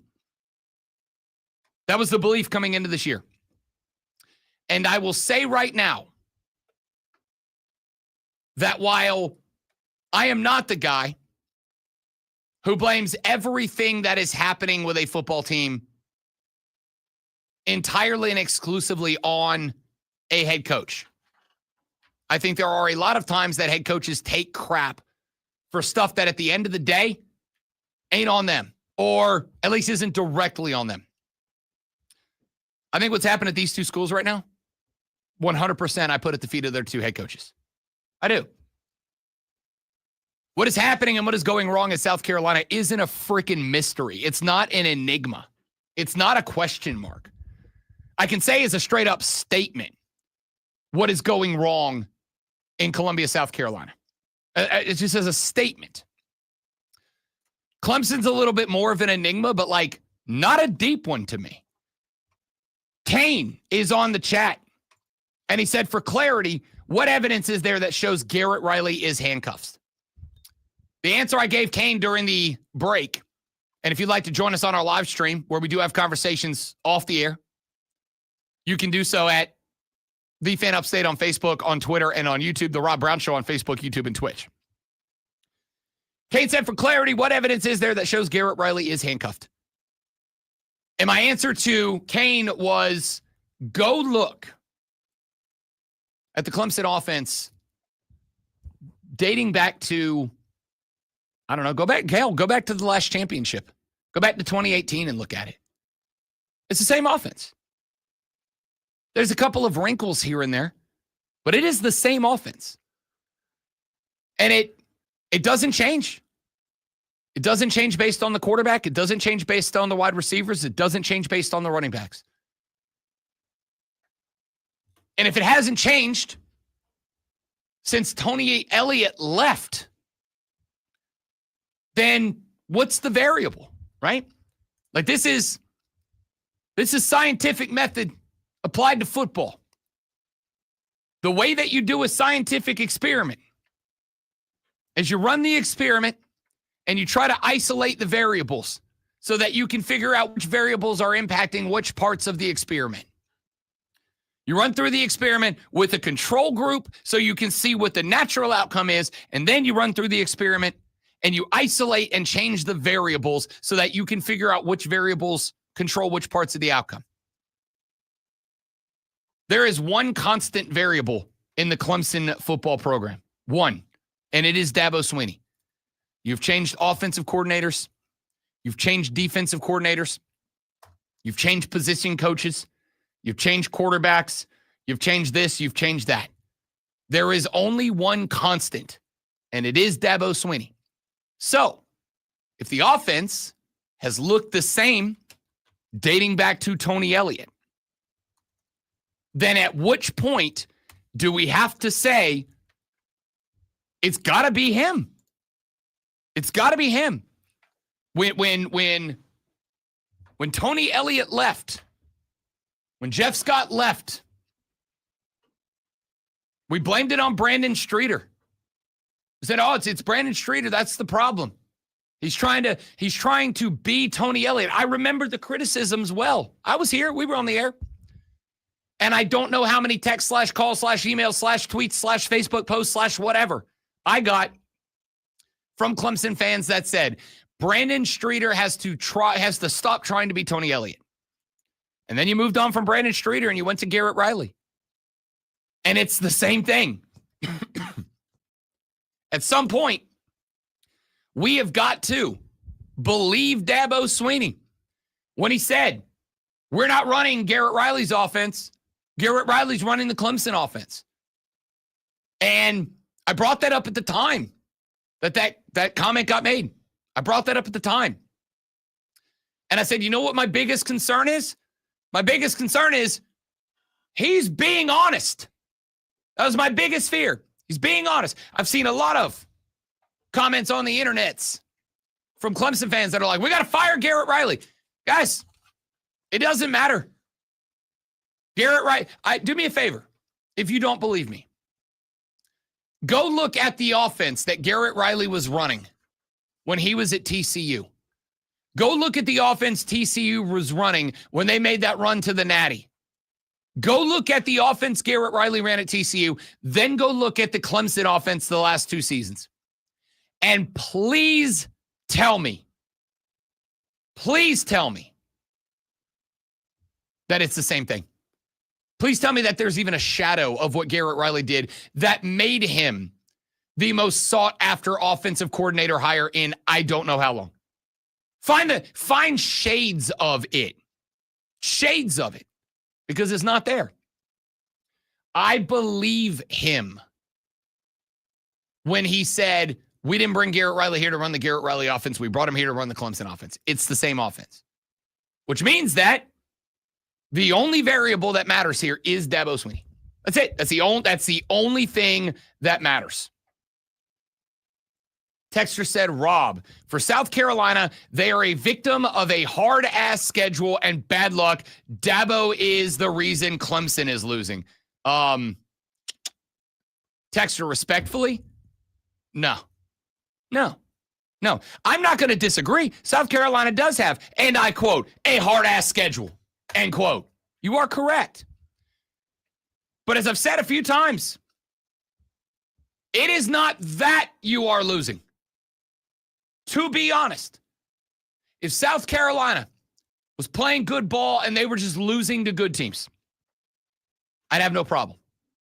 If South Carolina was losing good ball and playing good ball, losing to good teams, and there were adjustments and they were tinkering and things were changing and the team was developing and getting better and yada, yada, yada, I would have no problem. I said coming into this year, there is a world where this team finishes 6-6, and I am perfectly happy with it. There is a world where this team finishes 500 bowl eligible, and I am fine with it. I go, yep, it sucks. I know you wanted more. You thought you were a playoff team, but you got saddled with, in my opinion, one of the toughest 2 or 3 schedules in football this year. And you fought your asses off. And unfortunately, you just don't have the talent, but that's how you grow that talent. But go ahead and tell me, Texter, which losses did you walk away from going, I'm proud of the boys today. I'm proud of the fellas. What loss? Was it when Vandy came to your house and held you to 7 points and beat you 31-7? Did you walk away from that game going, you know what? A lot of good, because I didn't. I walked away from that game going, there was one thing I did not think I would question about this football team, and it was the heart. And you rolled TF over. Embarrassing. Was it the 29-20 loss on the road at Mizzou? Mizzou's a good team. No shame in losing to Missouri. It's a good team. Absolutely shame when your defense is embarrassing. Trying to arm tackle consistently one of the best running backs in college football. When you're letting a Penn State cast-off run for 60-plus in a tutty on you. Are you proud of that game? I'm not. What about the LSU loss?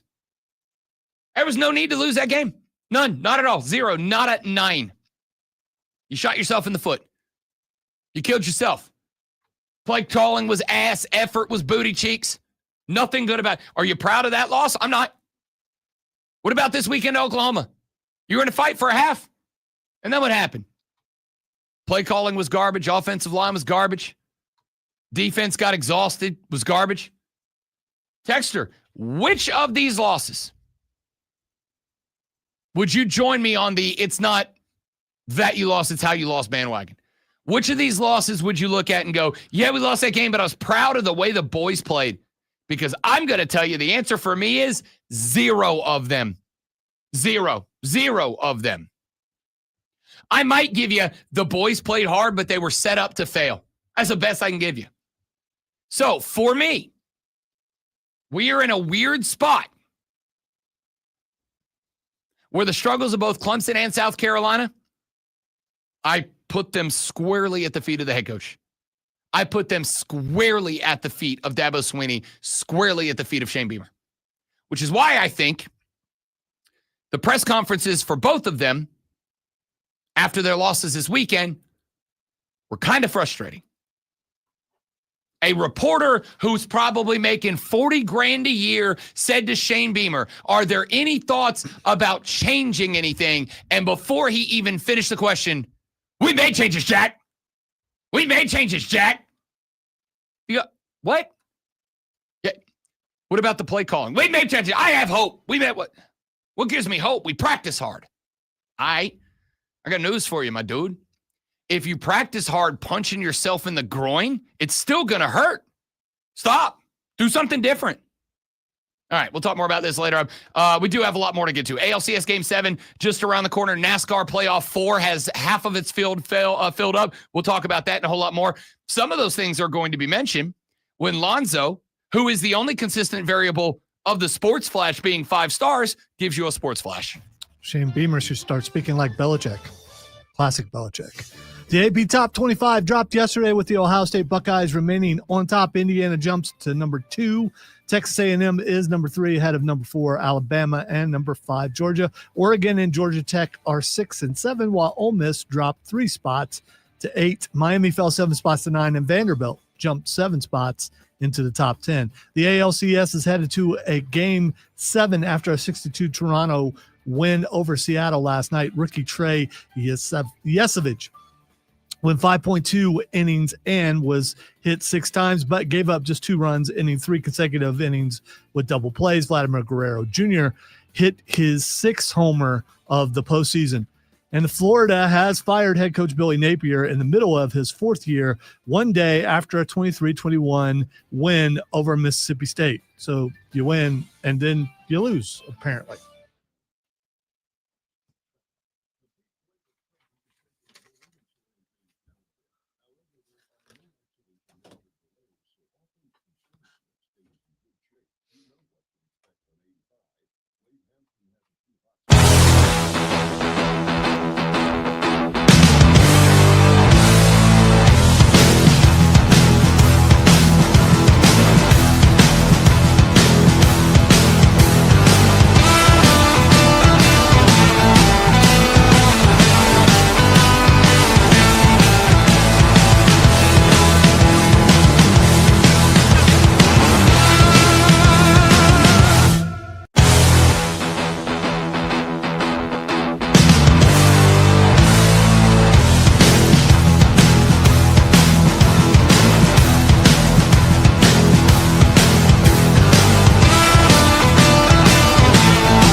A texter just sent to the Hub City Spartanburger text line 844-326-3663.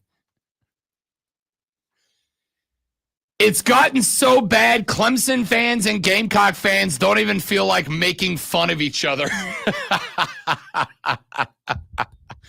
Good text, Pike. Good text. Welcome back, ladies and gentlemen. The Rob Brown Show is on your radio. It is the fan upstate. Rob Brown, the Great Malonzo, and you be a part of the radio program by calling or dialing or texting or whatever. That number that I just gave to you, 844-326-3663. We have talked quite a bit of South Carolina ball. We have talked quite a bit of Clemson ball so far this morning. By the way, welcome back to the way back machine, because this is how it used to be when I first moved here, which was nearly 30 years ago. This is how it was every season. It was like this. It's rough, dude. It's rough out here on the streets. We're going to talk more college ball later on in the show. I actually do want to get to one thought that I had over the weekend. Last week, Curt Cignetti got paid mucho dinero. And $96 million 8 years? $96 million to coach at Indiana. That's not Ohio State money. That's not Georgia money. I'm a winner. I know how to win. Yeah, man. Curt Cignetti. Yeah, it's pretty simple. I win. Google me. To win games, you have to win the game, not lose the game. Oh, we got to talk about Mike, too. So, Curt Cignetti gets paid mucho dinero at Indiana. Over the weekend, we had a few other things take place. Billy Napier got fired from the University of Florida, 23-22 over 4 years. Can you explain that? I mean, I get the overall record is not good, but just one. Yeah. This decision. So how do you get fired after you just won the game? This decision was made last week. This was going to be regardless of win or lose. Is it one of those, man, this sucks. He actually won. What do we do? Let's just go ahead and do it anyway. They were going through it anyway. Let me tell you why. It had nothing to do with the game. I'll tell you when I knew this was happening. Florida beats Mississippi State. Mississippi State's not good. It's not a good team. Florida beats Mississippi State. Nothing else has happened good for Florida this year except the win over Texas. Billy Napier's leaving the football field in Gainesville. It's a home game, by the way. Leaving the football field in Gainesville, Florida. And as he's leaving the field, Zoe, a field that they just won a game on, about 80,000 Florida fans, boo! Oh, no! Hitting him with the boo birds on the way off the field after a dub. This decision was well in him. Billy Napier, 22-23. In Southeastern Conference play, 12-16. Against ranked opponents, 5-17. Against ranked opponents on the road, 0-14.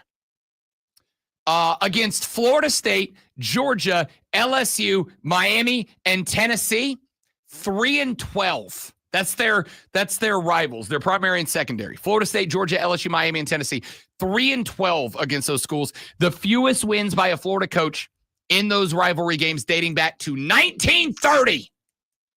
I don't even think some of those schools existed in 1930. Billy Napier is also the first full-time coach at Florida to finish his tenure with a losing record since Raymond Wolf, a name that literally none of you know, who coached there in 1946-49. You may very well recall that in the 1940s, America was a little busy. We had some stuff going on. We were playing a pretty big away game. We may recall from history. Yeah. But not recall. Yeah. Is there anyone out there that old? Playing a big away game in the 1940s. So they were, some schools get some passes there is all I'm saying. Anyway, Billy Napier moves on. Billy Napier is only owed a buyout of $22 million. Billy Napier is going to get $11 million this month, and then he will get the remaining $11 million in 3 annual payments over the next 3 years. James Franklin was fired last weekend by Penn State. James Franklin is owed a buyout of $49 million, which he will be paid in monthly installments from now until until the same time in 2031. Mike Norvell, I am not going to say is going to be fired today. I am going to say that the Florida State Athletic Department is apparently having a press conference today, right after we go off the air down in Tallahassee, Florida. If Mike Norvell was to be fired by the Florida State University, Mike Norvell would be owed $56 million, which is more than James Franklin was owed by Penn State. I got a lot of questions about how head coach financials are going to be working out moving forward. I got a lot of questions about how head coaching financials are going to work out. Because when you look at a Mike Norvell was a budget hire for Florida State. They had to budget hire because they had money that they still had to pay to Willie Taggart, who they fired appropriately so. Still had money on the table to Willie Taggart, a lot of money on the table to Willie Taggart, which meant that they had to budget hire. Willie Taggart was a budget hire. After Willie Taggart, Mike Norvell was a budget hire. Had to budget because they had so much money being paid out that they couldn't really go get a contract that they would have paid to the, a proven established head coach. So I put the buyout conversation over here. And then over here, at the end of last week, Indiana paid Curt Cignetti $96 million for an 8-year deal. I don't know what the buyout is on that contract yet. I don't think they've announced it yet. I don't know what the buyout is yet. I assume it's not going to be cheap. So, my question mark about moving forward is, are we going to see a point, whether it is now, whether it's this off season, because what do we have? We have Virginia Tech that is open. We have Florida that is open. We have Penn State that is open. I'm going to keep it a buck. I suspect Florida State is going to be open. Is it possible now that LSU is open? Brian Kelly loses on the road at Vanderbilt. The LSU fans, no matter how bad they are, LSU fans are ready to be done with Brian Kelly. LSU could be open, right? Like there's a good fistful of blue blood institutions that will be looking for new head coaches this offseason. How are these contracts going to be structured for head coaches? Because I suspect if James Franklin's buyout, which is $46 million after 12 years, if James Franklin's buyout would have been $15, $20 million, I don't think James Franklin would have been would have been fired as late as he was. Now, again, like it's very interesting because James Franklin played in a college football semifinal last year. Mike Norvell went 2-10 last year. Mike Norvell is on pace to go 3-9 this year. Because to keep it a buck with you, I think Florida State might have at most one more win out there. Like at most, Florida State has got a win against, I got to tell you, I don't know if that's true. Like Wake Forest took Georgia Tech to the line. I don't know that Wake Forest doesn't beat them. Stanford just did. Clemson's going to slam Florida State. Virginia Tech probably beats Florida State. Maybe not. I don't know. Maybe that's win number 4. NC State. Dave Doran's coaching for his life. I think NC State beats him. Hell, if we get the interim coach boost, Florida might beat Florida State. Mike Norvell, if he was to be fired this year, would get $56 million. I don't know I don't know if that buyout decreases when the year is over, or if there's like a, if it rolls over at the quarter. I don't know how that works. What I do know is that if I'm a college athletic director, does your priority moving forward, especially if you are making a speculative hire, you're hiring a Mike Norvell or a Willie Taggart, you're hiring a Curt Cignetti, you're hiring a Billy Napier, you're hiring some guys that maybe have had success at lower levels, but don't really have a proven track record at the highest level. If you are hiring those guys, aren't you trying to structure your buyouts to be lower moving forward? And if that is the possibility, aren't you structuring that by having to pay more season to season, right? Instead of giving Mike Norvell a contract where he's only making $6 million or $4 million annually, but he's got a $56 million buyout. Aren't you kind of flipping that the other way around? Tell you what, coach, we're going to give you $14 million per year, but your buyout's going to be $2 million, right? Now, coaches are going to push back on that. Obviously, you're going to push back on that if you're a coach. You go in there, you have one bad season, the program gets trigger happy, they fire you after one bad year.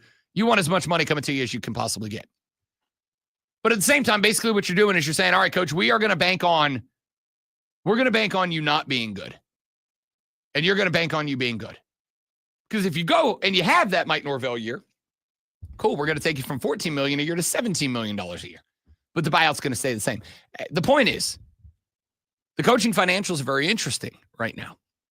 They're interesting with the Franklin story, the Billy Napier story, the Mike Norvell story, if he does get fired. And I am leaning towards, I do think he does. I don't know if it's today or if they let him finish out to the end of the season or whatever date on the calendar exists that drops the buyout down from $56 million. Because, again, Florida State, due to their own decision-making process over the past couple of years, is cash-strapped right now. I don't know how it looks. What I do know is I am very, very interested moving forward about what happens next. The other part of this conversation that I find interesting is to look at names like James Franklin, to look at places like South Carolina and Clemson, and then to consider 3 coaches that are all inside of the top 10 right now. Your AP poll dropped yesterday. It looks this way. Ohio State number one. Indiana at number 2. Curt Cignetti. If I would have told you 2 years ago, not last year, but 2 years ago, if I'd have told you 2 years ago that at some point in the very near future, the Indiana Hoosiers are going to be not just the number 2 team in America, but a deserving number 2 team. Deserving. You'd have been like, Rob Brown, I know you keep saying you know ball, brother, but I think maybe you lost the marbles a little bit there. Well, here they are. And then I go down to number 7. And who is sitting there at number 7 but the rambling wreck of Georgia Tech? Brent Key. Another guy that when Brent Key got hired, the belief was that Georgia Tech hired Brent Key because they can't do better. They hired Brent Key because he's an alumni. He took a bit of a hometown discount to come back and coach a school that he played at and loves, yada, yada, yada.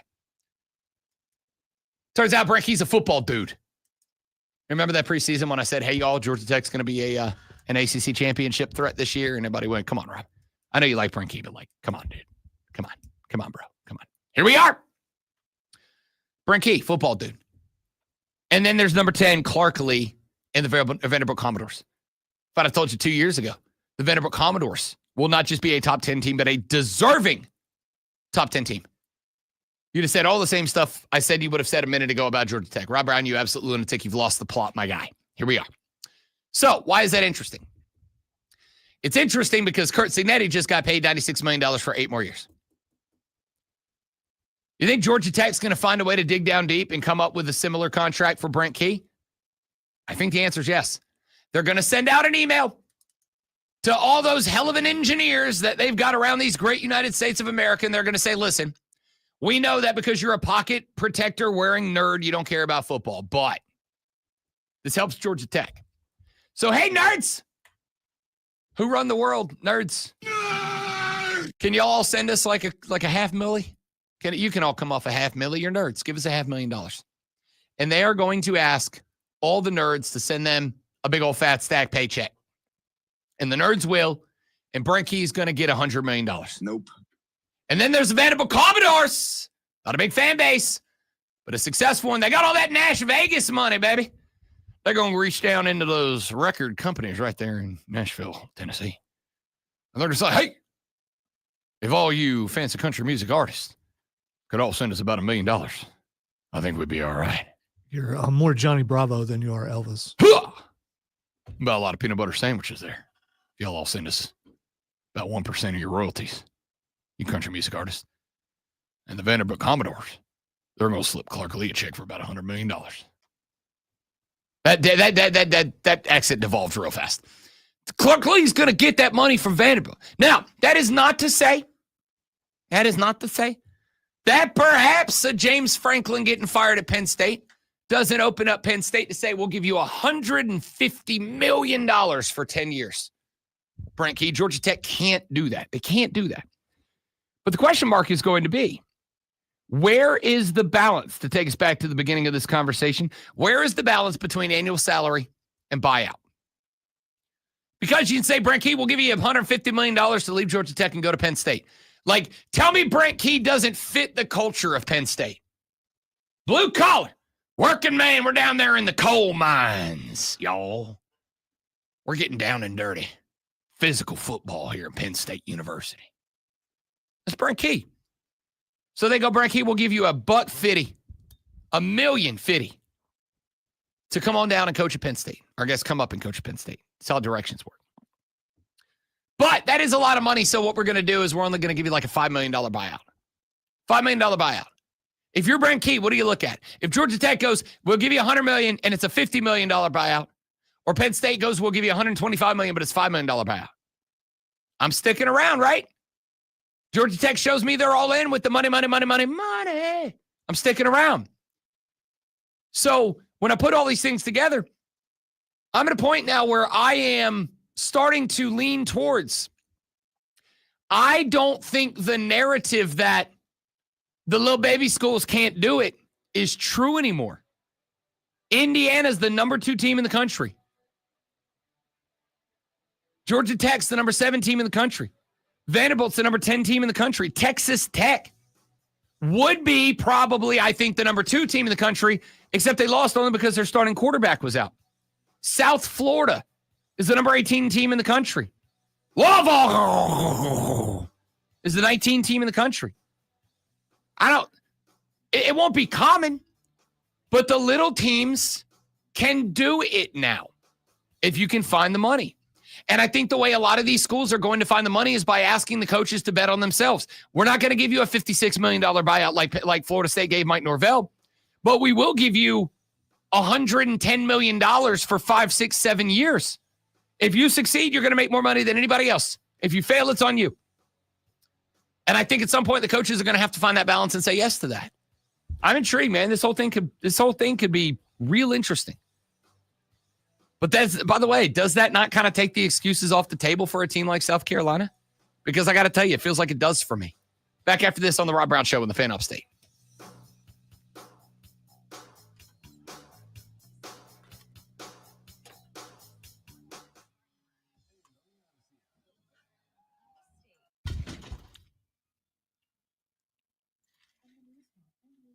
All right, guys, got to run away for a minute. Got to run to a break. Stay right there. We'll be right back.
Honestly, if you're Florida, James Franklin might be the play.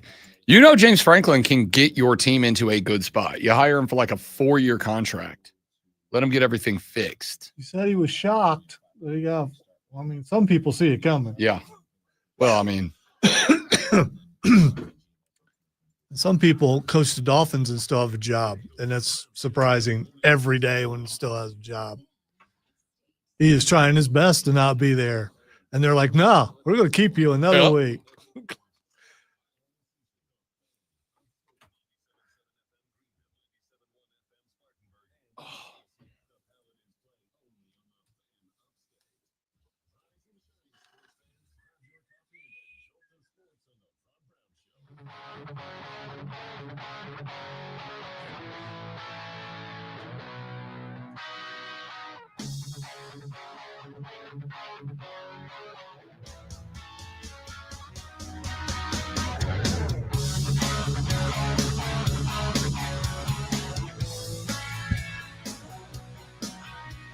The Rob Brown Show is on your radio. It is the Fan Upstate. Rob Brown, the great Malonzo, and you. 844-326-3663, 844-FANFONE is the number to be a part of the program. Let's get some other stuff. We talked a lot of Clemson, a lot of South Carolina this AM. Let's talk some of the other college football from around these great United States of ours. Ohio State, still the number one team in the country, and the conversation, I did see it pick up quite a bit after the weekend, as it reasonably should have. 34-0, they blank Wisconsin. Second shutout this team has pitched this year. Here's the point totals the Ohio State Buckeye defense has given up so far. They give up 7 to Texas, 0 to Grambling, 9 to Ohio, 6 on the road at Washington, 3 to Minnesota, 16 to number 17 to Illinois on the road, and they pitch a shutout against Wisconsin. Julian Sayin is getting better by the week at this point. I do not yet think he is a Heisman frontrunner, but I think he is playing his way there. 36 of 42, 393 yards, 4 touchdowns in this game. So let me ask you a question about this, because I saw bits and pieces. After a 17-0 first quarter, I was like, this game can be relegated. Did Julian say and throw it 42 times because the run game didn't really get going for Ohio State? Or did the run game not get going for Ohio State because Julian Sayin threw it 42 times? Yes. Okay. That's my answer, yes. I know it's not the elaborate. Well, I just feel like one of those has to be more true than the other. Does it, though? Yeah. I mean, either you didn't run because Sayin was kicking ass, or Sayin was kicking ass so you didn't run. The running game is the biggest thing lacking for the Ohio State. The one thing that they definitely are not as good at as they have been the last couple of years is the running game. I would 1,000% agree. If Ohio State doesn't win the championship this year, that would be the reason why. Can't run the football. But another team will have to score on them in order to beat them. That is also true. That is also very true. Maybe it doesn't matter. We don't have to score 21 if you can't score 10. That might be fair. So this team might be better than last year, and it is because of this defense. They held Wisconsin to 54 passing yards, 95 rushing yards, and Ohio State, Wisconsin had to break out a little trickeration every now and then to get there. This Buckeye team's good, and they're getting better. I agree. They are not they are not peak yet. So Indiana, number 2 team in the country, 6 first place votes come their way. The only team that's not Ohio State that got a first place vote. They got 6 of them. So far, they have played 2 ranked teams: Illinois, who they beat 63-10, Oregon, who they beat 30-20 on the road in Austin. Who's left for this team? I will say a suddenly very interesting UCLA team. The Bruins are kind of fun now, like in a weird way. They've run 3 in a row since they moved on from Deshaun Foster. UCLA got the win over Maryland this weekend, 20-17. It's still not a good team. It's just a team that kind of feels interesting now. Indiana, Maryland, Penn State, and oh, by the way, in case you weren't keeping track, in case it didn't make its way on your phone screen this weekend, the now 3-4 Nittany Lions dropped their 4th consecutive game, this time on the road at Iowa. The Hawkeyes. Penn State's lost 4 in a row. That's not a dangerous team. Did you expect them to win? I mean, after I kind of think, like, you thought maybe the interim HC bump, I thought it would be the opposite, and that's what it is. They've got UCLA, Maryland, Penn State, Wisconsin, and Purdue. Indiana's not losing another game. Yeah, this team's going 12-0. That's pretty easy. That's probably one of the easier schedules in the country. The Big Ten championship is 12-0 Ohio State versus 12-0 Indiana at this point. That'd be kind of cool. I think so. Yeah. Both teams going to the playoffs. The question is which one of those is going to get a bye and which one's going to be ranked 7 and have to go on the road. Texas A&M at number 3, Alabama 4, Georgia 5. 3 consecutive SEC teams wrap up the top 5. Does anybody doubt me now that this Alabama team's a pretty good football team? Because this Alabama team's a pretty good football team. They hammered Tennessee 37-20. Still not buying it yet. How do you not buy it? They have won 6 games in a row, and the last 4 have been against number 5, number 16, number 14, and number 11. Give me anybody else who's run 4 ranked victories off in a row. I'll believe it when they win the SEC championship. Oh, the goalpost shifted a little bit. Goalpost pushing back in the distance a little bit. 4 consecutive ranked wins. When you make the rules, you can change them. Who the hell said you make the rules? When I didn't get that executive order signed off on it. It says executive on my door. I just want to, Here's what's left for Alabama. At South Carolina, Gamecock fans, I've said this 0 times. If you were here in the upstate and you've got tickets to this game, I would advise you not to go. Save your Saturday. Sell your tickets for whatever you can get for them. Hang out, watch it at the house, get yourself a nice steak or something. I would not go to Columbia, South Carolina this weekend. Then they've got number 20 LSU. They're going to beat them. Then they've got number 13 Oklahoma. I think they're going to beat them. Then they've got Eastern Illinois. Then they've got Auburn. And I'm a little shocked by Auburn because on one hand, I really don't think this is a bad football team. I don't think Jackson Arnold's the guy they hoped he would be, but I don't think it's a bad football team. On the flip side, they just lost again. And they've gotten screwed in 2 of these games, but they've also outright lost 2 of these games. But Alabama's not losing another game. They're going 11-1. Georgia is kind of an interesting team to me after this weekend. Georgia gets done with Ole Miss 43-35 in a game that wasn't particularly that close. They got Florida, who just fired Billy Napier. Mississippi State, who just lost to Florida, who's about to fire Billy Napier. Texas, Charlotte, and Georgia Tech. There's only one possible loss for Georgia left down the road, and that is Georgia Tech at the end of the year. Don't tell me they can't do it because Georgia Tech is better this year than they were last year, and Georgia's probably about the same as they were last year. That's a game that went to 8 overtimes last year. Georgia Tech could beat Georgia. Ole Miss goes down to number 8 at 6-1. I said on Friday, I don't think Ole Miss is fraudulent, but I don't think that they are a top 5 team in the country. I don't think they're a top 10 team. I think they're like 11, 12, somewhere in that range. Ole Miss is on the road at Oklahoma. I could see Ole Miss losing to Oklahoma this weekend. Their offense is what South Carolina's offense should be. Ole Miss's is. But Oklahoma just showed you that they've got the talent and they've got the blueprint. So I think Ole Miss might drop another one this weekend. We got a few days till Friday when we go on the record. But I think they could drop that. And then you got Miami and Vanderbilt. I kept wondering when we were going to get the inevitable Mario Cristobaling. Well, we got it. Carson Beck throws 4 picks in this game. And I want to be abundantly clear. I do put it on Carson Beck. A lot of Georgia fans online this weekend were like, there's the Carson Beck that we weren't upset about losing to Miami this offseason. And the reason why was the take of the Georgia fan was Carson Beck always chokes when it is clutch time.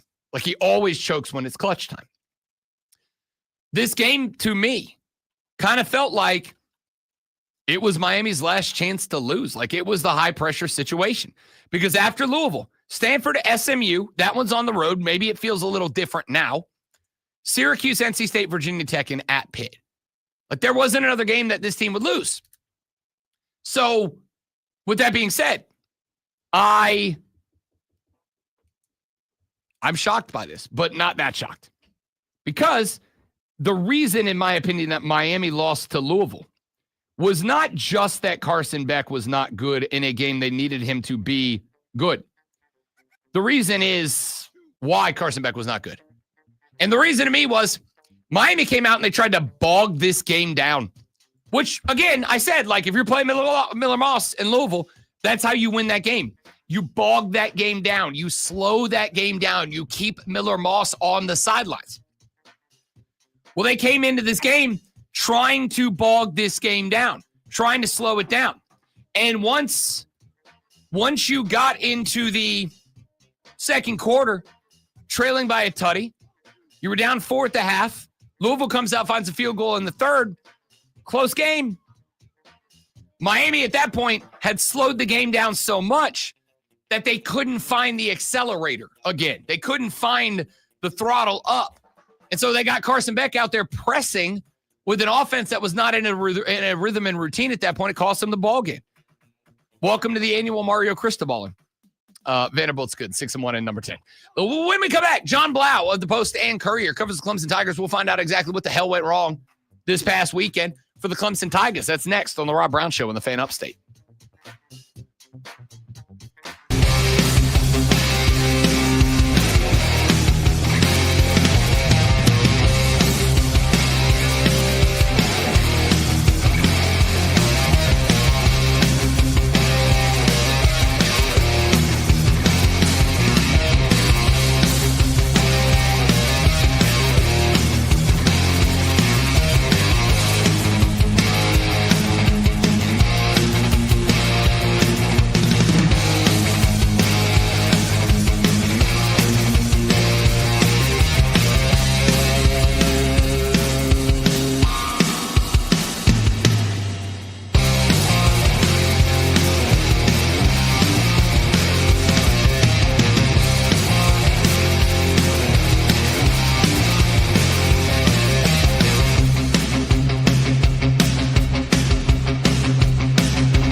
The Rob Brown Show is back on your radio. It is the Fan Upstate, Rob Brown, the Great Malonzo, and you.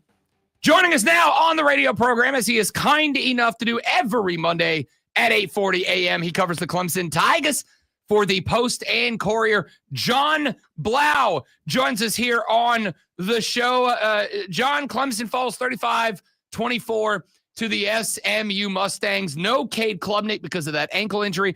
I don't think Christopher Vezina was bad, 29-42, 317, and 3 touchdowns. So what went wrong? Inability to run the football? Was it defense, which I do think was disappointing? What's the response, man? Because this was not what we expected. Yeah, I think you brought up the run game. I mean, to only have 35 yards and 30 carries. When you have a backup quarterback in there, you need to support him better than that. You couldn't get a yard with Adam Randall on a key down. You couldn't get Peter Woods to get a yard on a 4th and 1.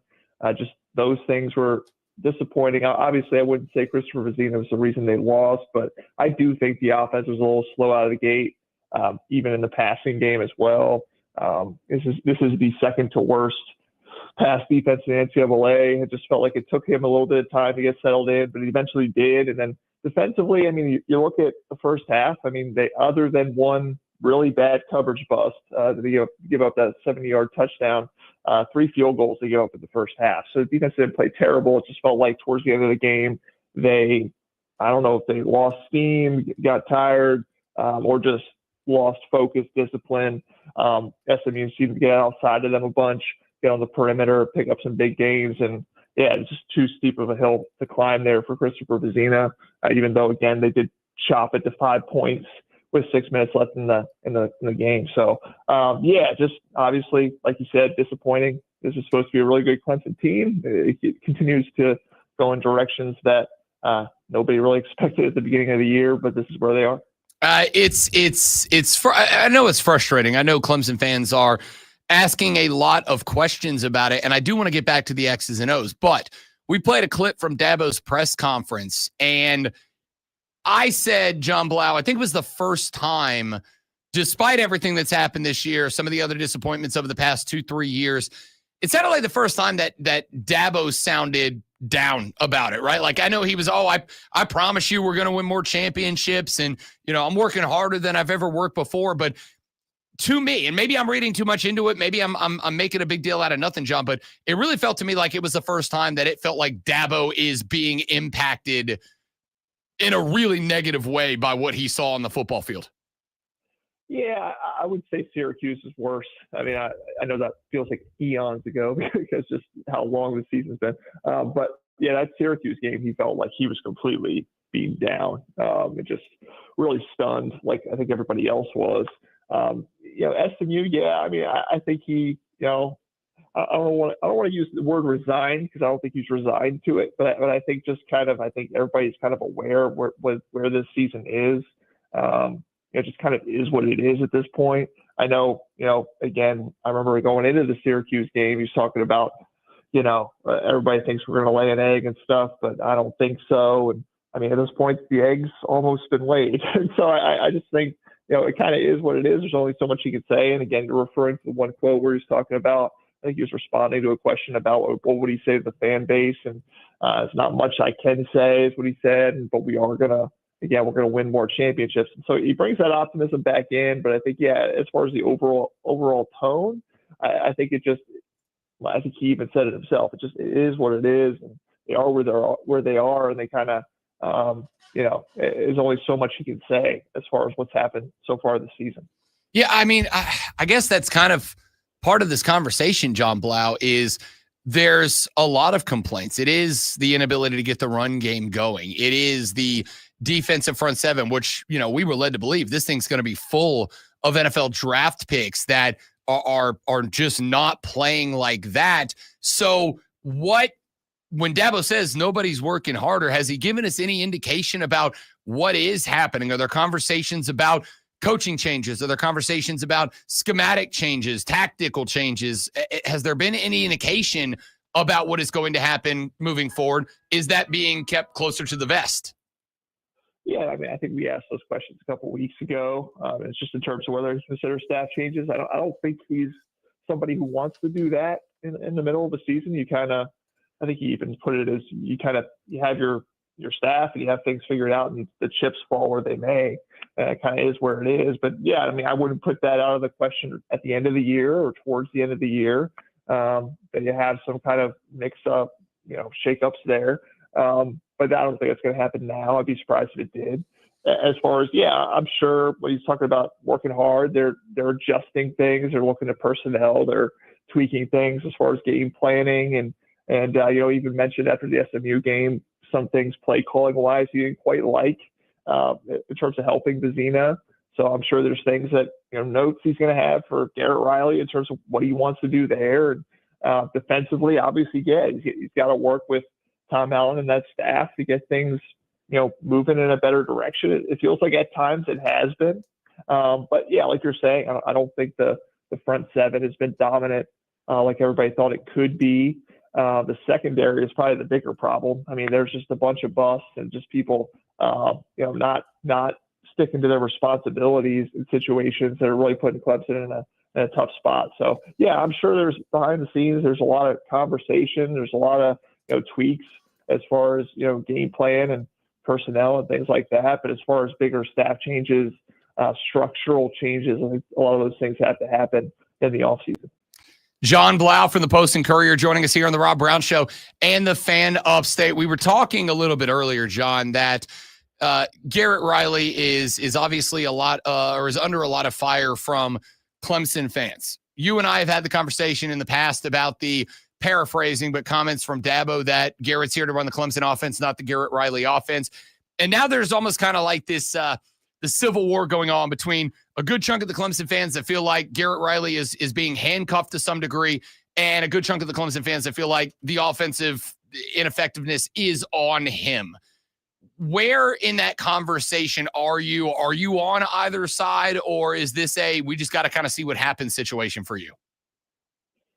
Yeah, I mean, that's an interesting question. Just because, again, 2 straight weeks at UNC and Boston College, the offense executed. Obviously, those are not very good defenses, and so you have to take that into consideration. But then also now you come back home and you don't have your number one quarterback. I mean, so that is a factor that you have to weigh there in terms of, it's not like you had the easiest situation in the world. And I mean, there were situations where Vizina did pretty good things. It just obviously happened way too late. And, can you put on Garrett Riley if the offensive line is not executing the way it should, not opening up the holes the way you want? Can you put it on Garrett Riley that they have a running back who, again, Randall's been really good this year for the most part, but it's just not completely developed as a running back. I mean, you look at this 3rd and 1, that they didn't get early in the game. Also Pat Henry has a block. He just has to cut inside of it. You get 3 yards, pick up the first down. He goes outside the block and he gets tackled for no gain. And so, I mean, there's just flaws as far as the roster construction. There's flaws right now in terms of injuries. Again, Klubnik, Tristan Lee's out. You have a freshman left tackle who I don't think they really wanted him starting this year. He's going to be a great player, Braden Jacobs, but he's still developing. And so it's a whole mix of things. And so I don't know if I'm on the, Garrett Riley is the problem bandwagon. Can he be better? Yes. But there's definitely been some situations and some things, that maybe some other position coaches factor into there. And that is another group that has been discussed at length. It's guys like CJ Spiller. It's guys like Boulware, guys that maybe don't have a lot of coaching experience or any coaching experience in some cases. And, I saw somebody on one of the message boards, John, kind of drawing a direct line from spots where you've got position coaches who don't have a lot of experience to positions that are the most ineffective, whether it's driven by data or just eye test or whatever. Do we think that there is a future for Dabo Swinney where he starts to build a different coaching staff with a more traditional, we're a big program, so let's get guys with experience? Or do we think that it's going to be, hey, this is rough, but let's stay the course and do what we do still? Because the criticism is obviously growing louder, and I think it's justified at this point. Yeah, I mean, he's moving in that direction for the last few years. I mean, again, you get a Matt Luke on the offensive line, the former head coach, guy had been the offensive line coach at Georgia before you pull him out of a brief temporary retirement. Nick Eason was a defensive line coach from the NFL. Obviously a Clemson alum, but has some experience. Tom Allen's an experienced former head coach, defensive coordinator. Garrett Riley was the hot name at the time. So, I think that he's shown that in situations where it's not working out, or you gave a guy a chance, it's not really panning out, that he will make a change. And so, yeah, I don't want to be overly specific and call guys out and say who should be let go or replaced or whatever. But I'm sure if there are guys that are recruiting to the level you need, maybe or aren't really getting the most out of guys, you would hope that he would have the objectivity to be able to make a move there, and it seems like he has. Again, in terms of some of those coordinator hires that he switched on, and certain other position groups that we've seen guys replaced and experienced people brought in. So I don't think he's averse to that. I do think that there's fair criticism there in terms of some of the chances he's given guys, and it really hasn't panned out. But at the end of the day, he has shown a willingness to change and to get more experienced guys in those spots. John Blau covers the Clemson Tigers for the Post and Courier, kind enough to join us every Monday at 8:40 to catch up on what's happening with the Tigers. Before we let you go, John Blau, obviously that loss kind of nail in the coffin on the season as far as anything. Obviously, bowl eligibility still on the line, but you will need 3 wins between Darian Mensah and Florida State and Duke. Florida State, who obviously losing to Stanford was embarrassing, bad team, but a Louisville team that just beat Miami, the Furman Paladins, and on the road at South Carolina, which, kind of that rivalry that doesn't matter who's good, who's bad. It's always going to be a game. Are there 3 wins out there? Is this a year where Clemson could be going into the Palmetto Bowl instead of saying we're playing for a playoff spot? We're just playing for a bowl game in general. Is that a world we live in right now? Yeah, absolutely. Obviously, I think the Furman game's a guaranteed win, so you get the 4. They've lost 5 in a row to power conference opponents at home. I can't imagine that streak gets to 6. Maybe it does. It'd be crazy if it does.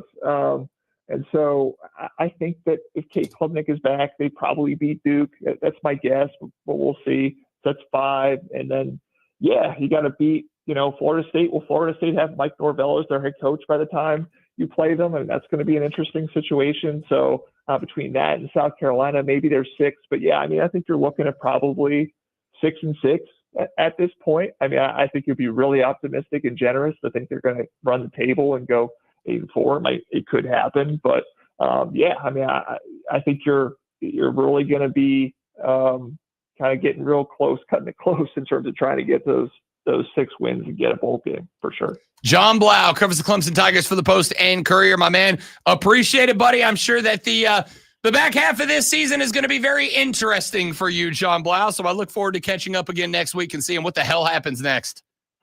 Absolutely. I appreciate it. Thanks. You got it. John Blau, Post and Courier. Find him on X at John, Jon Blau, BLAU, for all your Clemson news and information needs. We have got to run to a break. When we come back, we'll get a little more college football in. Got to talk NFL, got to talk MLB, got to talk NASCAR. We're going to get to all that in the final hour of the show. If you're calling, hang on. Lonzo's going to answer the phone after he does this Sports Flash. Yeah, bad timing. The AP top 25 dropped yesterday with the Ohio State Buckeyes remaining on top. Indiana jumps to number 2. Texas A&M is number 3 ahead of number 4 Alabama and number 5 Georgia. Oregon and Georgia Tech are 6 and 7, while Ole Miss dropped 3 spots to 8. Miami fell 7 spots to 9, and Vanderbilt jumped 7 spots into the top 10. The ALCS is headed to a Game 7 after a 6-2 Toronto win over Seattle last night. Rookie Trey Yesavage went 5.2 innings and was hit 6 times, but gave up just 2 runs, ending 3 consecutive innings with double plays. Vladimir Guerrero Jr. hit his 6th homer of the postseason. Chase Briscoe has secured his spot in the NASCAR playoff Final Four with an overtime victory at Talladega yesterday, his first at a super speedway. Briscoe joins Denny Hamlin as the first 2 drivers to claim a Final Four spot.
Brown Show back on your radio. It's the Fan Upstate. Welcome in, Rob Brown, the Great Alonzo, and you rolling through the foremost electrifying hours of sports talk entertainment you're going to find anywhere. I am Rob Brown. He's the Great Alonzo. We are glad to have you. I am going to say this one more time, and then we are going to move on because we have NCAA football. Yes, we also have National Football League football that we have to get to. We have Major League Baseball we have to get to because there are no sexier words in sports, ladies and gentlemen, than Game 7. I think we all could have done without that last part. No, stop it. Game 7, baby. Game 7. Can't wait. Got the Mariners. Got the Blue Jays. This one in Toronto, Canada. Let's get it on. Sup, bruh? So we'll talk about that in a minute. NASCAR, Chase Briscoe becomes driver numero dos to punch his ticket to the Final Four. He joins his teammate Denny Hamlin in the Final Four. 2 spots left to go with a couple of races left to be raced. We're going to get into that in just a little while. We'll get some hockey in here. If you're into the hockey, we'll get to that coming up a little bit later on. The turns out those Carolina Hurricanes, might be pretty good, We'll get some hockey in here. But I do want to get to this very quickly. You know what? Let me take that back. I do want to get to what I want to get to very quickly. Before I get to what I want to get to very quickly, Crazy Ralph was kind enough to hang on through that break. He gets his crack at the radio airwaves now. Ralph, welcome back to the show, big dog. Yeah, it's been a little while. Glad to be back. Of course, I had to call after this disaster of a weekend. I got to tell you something. I got to share some thoughts. I really believe that Shane Beamer could sell ice to an Eskimo. Either that or he was raised with David Copperfield, because there are actually fans and leaders in the athletic department that are under a spell. After 5 years of this roller coaster ride, some people actually believe this man is capable of coaching in the SEC. Let me tell you something. You know who cares about winning? Penn State. You know who else cares about winning? Florida. Because they don't tolerate this horse crap. They send underachievers right down the river. Other than Sean Elliott, name me one coach that Beamer has hired that has had a track record of winning at the Division I level prior to South Carolina. I'll wait the rest of my miserable life to get the answer to that question, because the answer is nobody, nada, zilch. And I'll tell you what else. His behavior in that press conference yet again reminds me that he has neither the temperament, the self-control, or the leadership to be a head coach at this level. His voice is like nails on my freaking chalkboard at this point. It's like dollar store toilet paper rubbing over my hemorrhoids. He may win in the living room and in the locker room, but he don't know jack crap about developing players at an SEC level. At this school, you have to be able to do more with less. Beamer and Muschamp have both proved they aren't capable of that. I hope Jeremiah Donati has got some kind of list compiled right now of seasoned coaches that we can turn to after this disaster. I'm talking about a John Gruden or an Urban Meyer or a Mike Gundy or a James Franklin. And I'll tell you, I'm going to throw the big one out there. The only man that could ever lead us to a natty, and that's Nick Saban. I'm out of here. Appreciate you, brother. Thank you very much, Crazy Ralph. Couple of thoughts. You're not getting Nick Saban. Okay, Ralph? Love you, dog. Appreciate you calling. Keep doing. P1, Armada. I just want to say real quick, you're not getting Steve Spurrier. That was said a bunch, and then Steve Spurrier came there. I'm just never say never. Oh, no. Never. Because Miss Terry said it's about the money. That's No, what she Miss says. Terry did not say She that. said- yes, you Miss did. No. I heard it. No, it. you didn't. She said, because what she I said did. was, So you didn't hear her right. And Buddy. I am telling you. I'm dropping the what- buddy. Yeah, no, buddy. no, she no. quite literally No, said, no. we're not going to Penn State. She said we ain't heard the number right. No, she Yeah, didn't. she did. She did. Okay. I mean, I can find the clip and Okay. play it for you. She absolutely said that. So you only heard like part of it, and then listen to the second part where she dropped if the money is right. I heard that. Most people heard that. You didn't, but that's fine. Yeah. And so people said there's no way Spurrier will ever come there. People said there's no way Lou Holtz will ever come there. He came there. Spurrier came there. So it is possible if the money is right. Yes, that they could get him. It's also possible I hit the Powerball tonight. It's absolutely possible you Should can I- hit it. should I- But should here's I- the should I thing: you bet won't my- ever play it, so you can't win if you don't No, play. sure. I could theoretically walk outside, find a ticket, blow into the parking lot, pick it up, and win. It's about the same odds as you getting Nick Saban. It's about the No, same there's odds. no breeze today. It's about so, the same so odds. no, the It's trees are still not about moving. the same odds. No, it's not. That's how ridiculous No, it it's is. not. It is Now- not. It is not now, ridiculous. It's let's- not out of the realm of let's get possibility. to- What you're saying is South Carolina is such a horrible place to coach. There's no way they could get someone the quality of Nick Saban, and that's wrong. Are you Penn State? No. Are you the University of Florida? No. Are you LSU? I No. wouldn't put Florida in No. there. When's the I last would. time they won? I would. When's the last time No. Florida? And See, when's the last time wait, Penn State won? Time out. Neither one of them. Neither one of them won anything. You're looking at it all wrong. It's not about what have they done before I got here. It's about what can they do when I am here.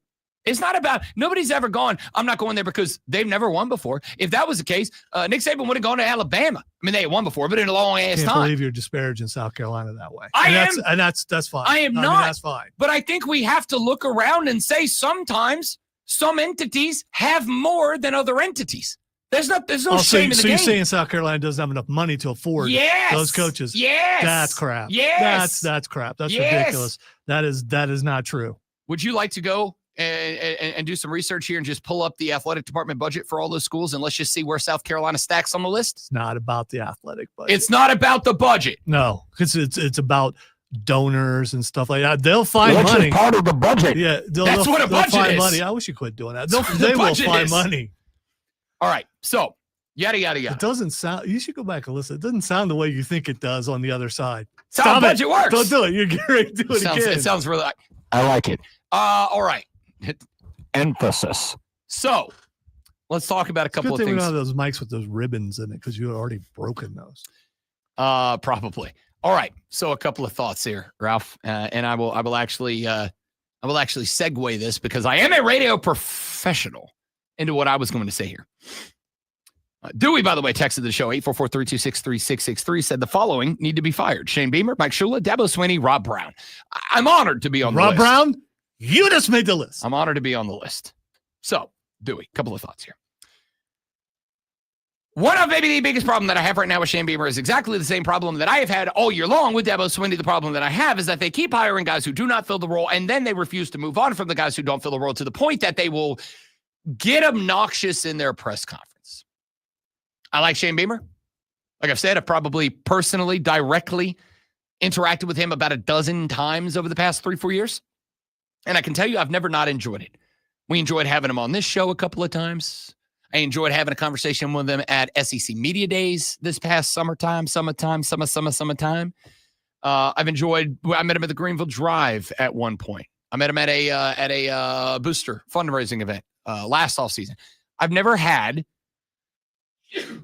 an interaction with Shane Beamer that I did not enjoy. But this is a business. And at the end of the day, the personal feelings have to go to the side. If you missed what was said earlier in the press conference that was being discussed there by Crazy Ralph on that phone call, Shane Beamer was doing a press conference, and in the press conference, a question was asked. Here, you know what? Screw it. I got it up. Here is the conversation. I think. No, I played it on the wrong part of the game. Every time. I got to do it once a day. It's a pastime at this point. Let me try that one more time. Here is the question and the answer from Shane Beamer in the press conference that Ralph was talking about. At some point, do you feel like a change is needed, whether it's I made a change. I made a change last week, Jack. No, and then but I'm talking about the play calling. Every week we're continuing to look at how to be better, and every week I do that. And every week I will continue to do that and continue to evaluate that. What gives you hope that the play Next question. calling? Okay. What gives me hope? I see the way we practice during the week. What gives me hope? I see the number of guys that we had out today that I wasn't even sure was going to be able to play, that fought their asses off to get back out there and get healthy and be able to play today. What gives me hope? I know the talent we have on our offense. And what I just told our team, we're not playing up to our potential right now. I am not getting the most out of this team right now, offensively, defensively, and special teams. So that was the press conference answer, Jack, that was given. The press conference was the first time, I think, that I had the thought, he might not be the guy, you guys. He might not be the guy. First time. And it's not the first time. The first time I thought was when Shane Beamer got hired. Full disclosure. Got hired. I'm like, why? Why is this a move? And then over the next 8 months or so, Shane Beamer, day by day, won me over.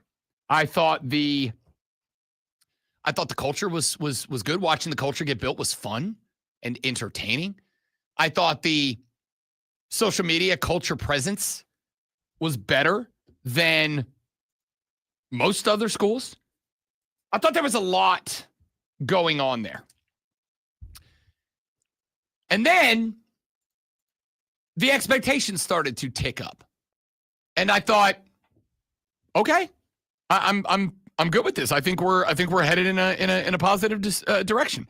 I like this. I think we're in a positive mood here. I think we're doing good. And then this year happened.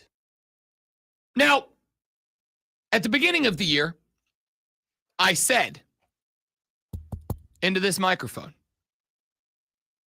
there's a world where the South Carolina Gamecocks finish this season 6-6, and I am perfectly happy about it. There's a world that the conversation is South Carolina went 6-6, and I am perfectly okay with it. But it was always going to be not that you lost, but how you lost.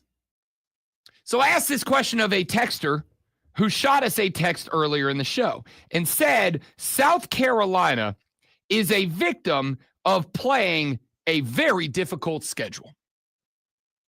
To my response was, okay, which of the 4 losses in 3 and 4?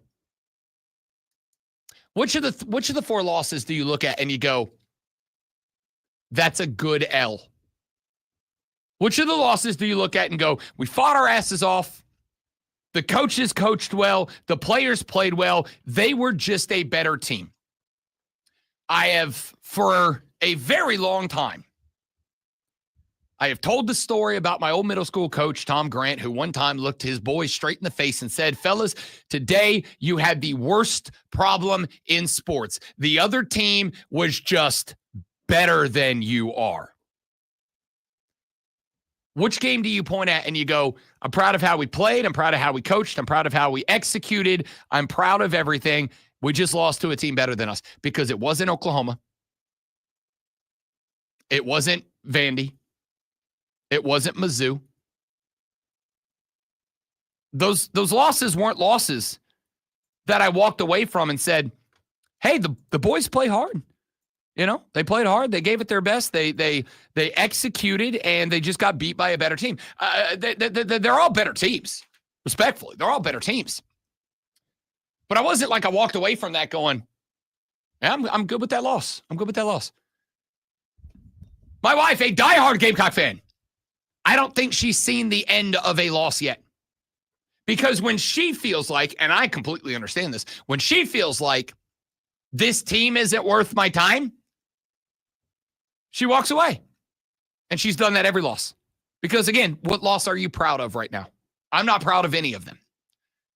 The Vanderbilt loss, you showed no heart. You gave up. The Missouri loss, like, I don't know what to tell you. Your defense was embarrassing in that game. Like, casual mistakes, like stupid mistakes, right? The LSU game, you beat yourself. No reason to lose that game. That game was winnable. The game was winnable. Play calling stank. You blew it up in the end. And then the loss to Oklahoma. Is Oklahoma a better team than you? Yes, they are. That was atrocious. It was atrocious. So here's what I would like to do. I would like to take a very quick break. And when we come back, I am going to say the thing that I was over the weekend waffling about saying or not saying today. And the fact that I spent as much time as I spent waffling back and forth, deciding if I was going to say the thing that I want to say, led me to a point where I'm going to say the thing that I wanted to say because I think the thing that I wanted to say needs to be said. And I think it's going to make a few of you mad. And I don't care because I'm right. And if you disagree with me, you are wrong. I don't take that stance very often, but I'm taking it now. Lenoris Sellards needs to quit on his team today. Today, not Saturday, not after another half. You do not step onto that football field Saturday with Alabama. And I'll tell you why when we come back. I'm Rob. He's Lonzo. The Rob Brown Show rolls on after this. It is the Fan Upstate.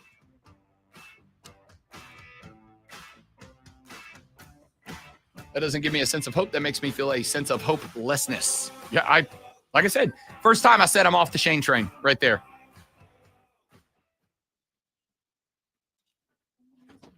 Your name to Clemson Rob. I think you and I both know that would be inappropriate.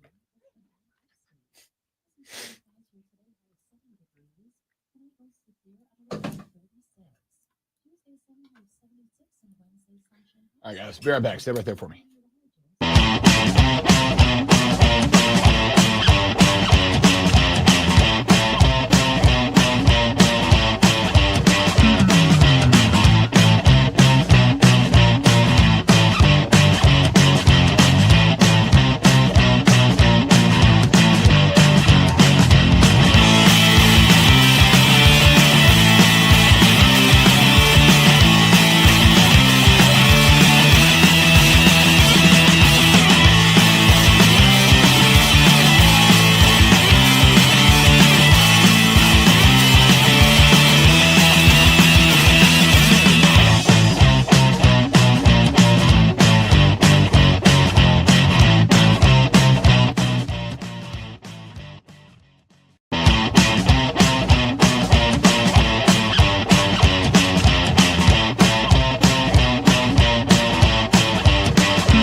Texter says, nothing makes me turn the station quicker than Rob telling someone to quit on their team. Well, I assume you're not listening anymore, Texter, because Lenora Sellers should quit on his team. Now, that's the phrase that you are going to use, and you are going to use that word because you know that it poisons the well of the actual and difficult conversation that you do not want to have about your football team. Hey, Texter, don't quit on this team, okay? You could just like be angry with Rob, but don't quit on this team. We need you on this team. Sure. I'm still not changing the stance. The conversation is not, should Lenoris quit on his team? The conversation is, should Lenoris play on this team another snap this year? And the answer is no. Now, let's start by taking the emotion and sentimentality out of it. Okay? Let's start by taking the emotion out. We are all taught from a young age that quitting is bad. And only quitters quit, and quitters are not people we should look up to. And I agree with that. You know who I don't have an issue with? People who protect themselves. People who look out for themselves and protect themselves. I'll poison the well with some harsh language here. We have created a country where looking out for number one is the number one thing.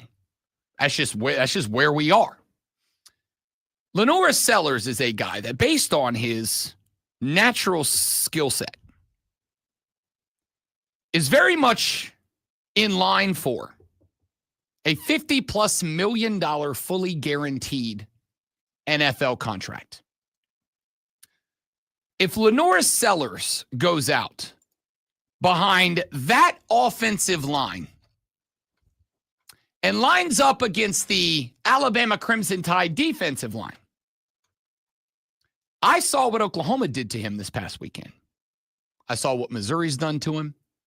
I saw what LSU's done to him. I've seen what teams have done to him. And what I can tell you right now is that Alabama could reasonably end the season of Lenora Sellers. Legitimately and genuinely. Alabama's got multiple defensive linemen that go 310 plus and are good.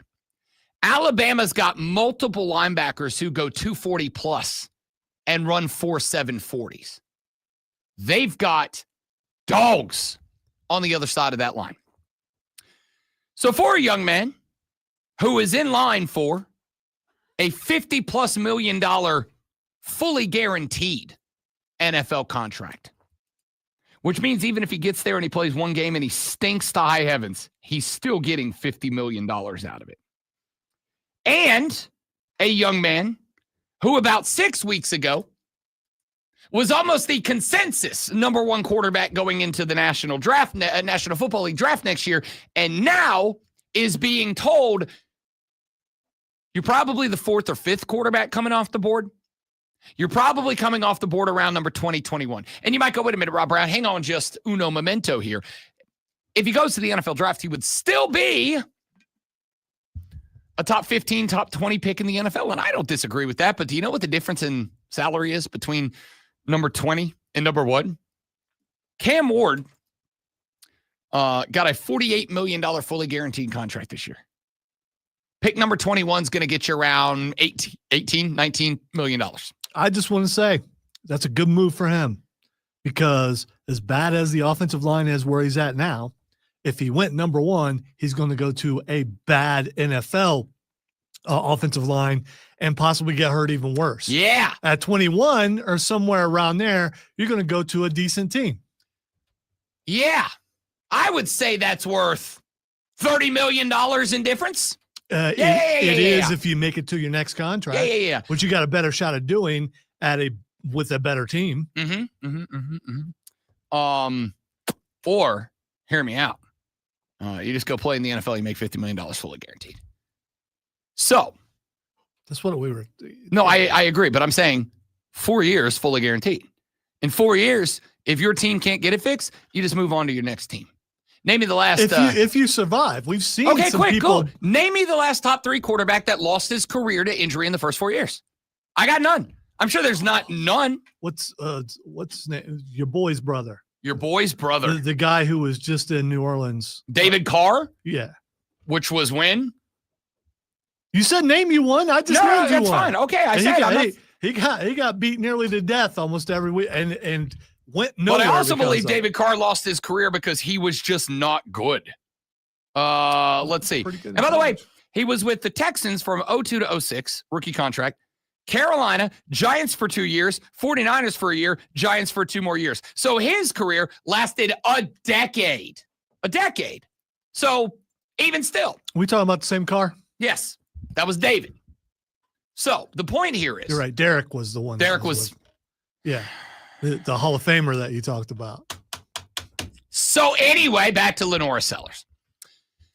Lenora Sellers should not play another down for this South Carolina Gamecock football team. Not another down. And I'll tell you why. Number one, he's going to get wrecked. He's going to get wrecked because outside of Alabama coming up this weekend, after you've got Alabama, you've got Ole Miss on the road, by the way, in Oxford, Mississippi, and they're angry as hell. Then you got Texas A&M. How do you think Mike Elko would like to defeat the South Carolina Gamecocks? Bring everybody, crush the quarterback. Then you got Clemson at the end of the year. Now, Clemson's front seven has been the biggest disappointment in college football so far. Clemson's defense, here's the hot take, a bigger disappointment than Arch Manning, in my opinion. Wow. Yes. Wow. Now you're coming at everybody. Does anybody deserve not to be that right now? Yeah, it's not. I almost phrased that in the way that would have got me kicked off the radio, but I stopped myself. I would have. I didn't want to do that. Okay. Do they not deserve it? They just lost to Kevin Jennings on a bum-ass ankle. Do they not deserve it? Yeah, all I could think of during that game was, man, if this guy was full speed. Oh, they'd have got crushed. This could be really He'd have bad. put 60 on him. Bum-ass ankle. He still smoked him. Do they not deserve it? So, Lenora Sellers, who, if you watch that game this past weekend against Oklahoma, you will see kept getting hit and kept getting up progressively more slowly as the game went on. There's a shot he took in the fourth quarter where he was a Charlie Brown meme, bro. He's on the ground. You can see the bottom of his feet, and he's like this on the ground. And he's just like, and his offensive line comes to pick him up, and he's just like, give me a second. Give me a second. I'm dead. It's bad. He's going to get crushed. Can't believe you put your feet up there after all the talking about. I had to make an illustration, and I nailed it. All right. So, the second problem that I have is clearly the play calling's not going to change. Let me give you 2 instances in this game this past weekend that when I say they infuriated me, I am not exaggerating even a little. 3rd and 2. Game's very much still in the balance. South Carolina hung in there for a while. Game very much in the balance. 3rd and 2. Now, on 3rd and 2, if there was a spot you're going to run the ball, whether it's with Lenoris or Attaway or Faison or whoever, if you're going to run the football there, you're running on 3rd and 2. Even if they know it's coming, you got to be able to get 2 yards, really a yard and a half. And what does Mike Shula dial up? Ex-receiver to Lenoris' right, run a 9 route. And you would think, okay, maybe you're going to pull the cornerback back, force the safety out. We're going to run a little combo route. We'll have the slot get to the stick, sit and turn around, tight end, curl up around him. You give yourself 3 levels of pat. Nope. Slot receiver runs a delayed post route.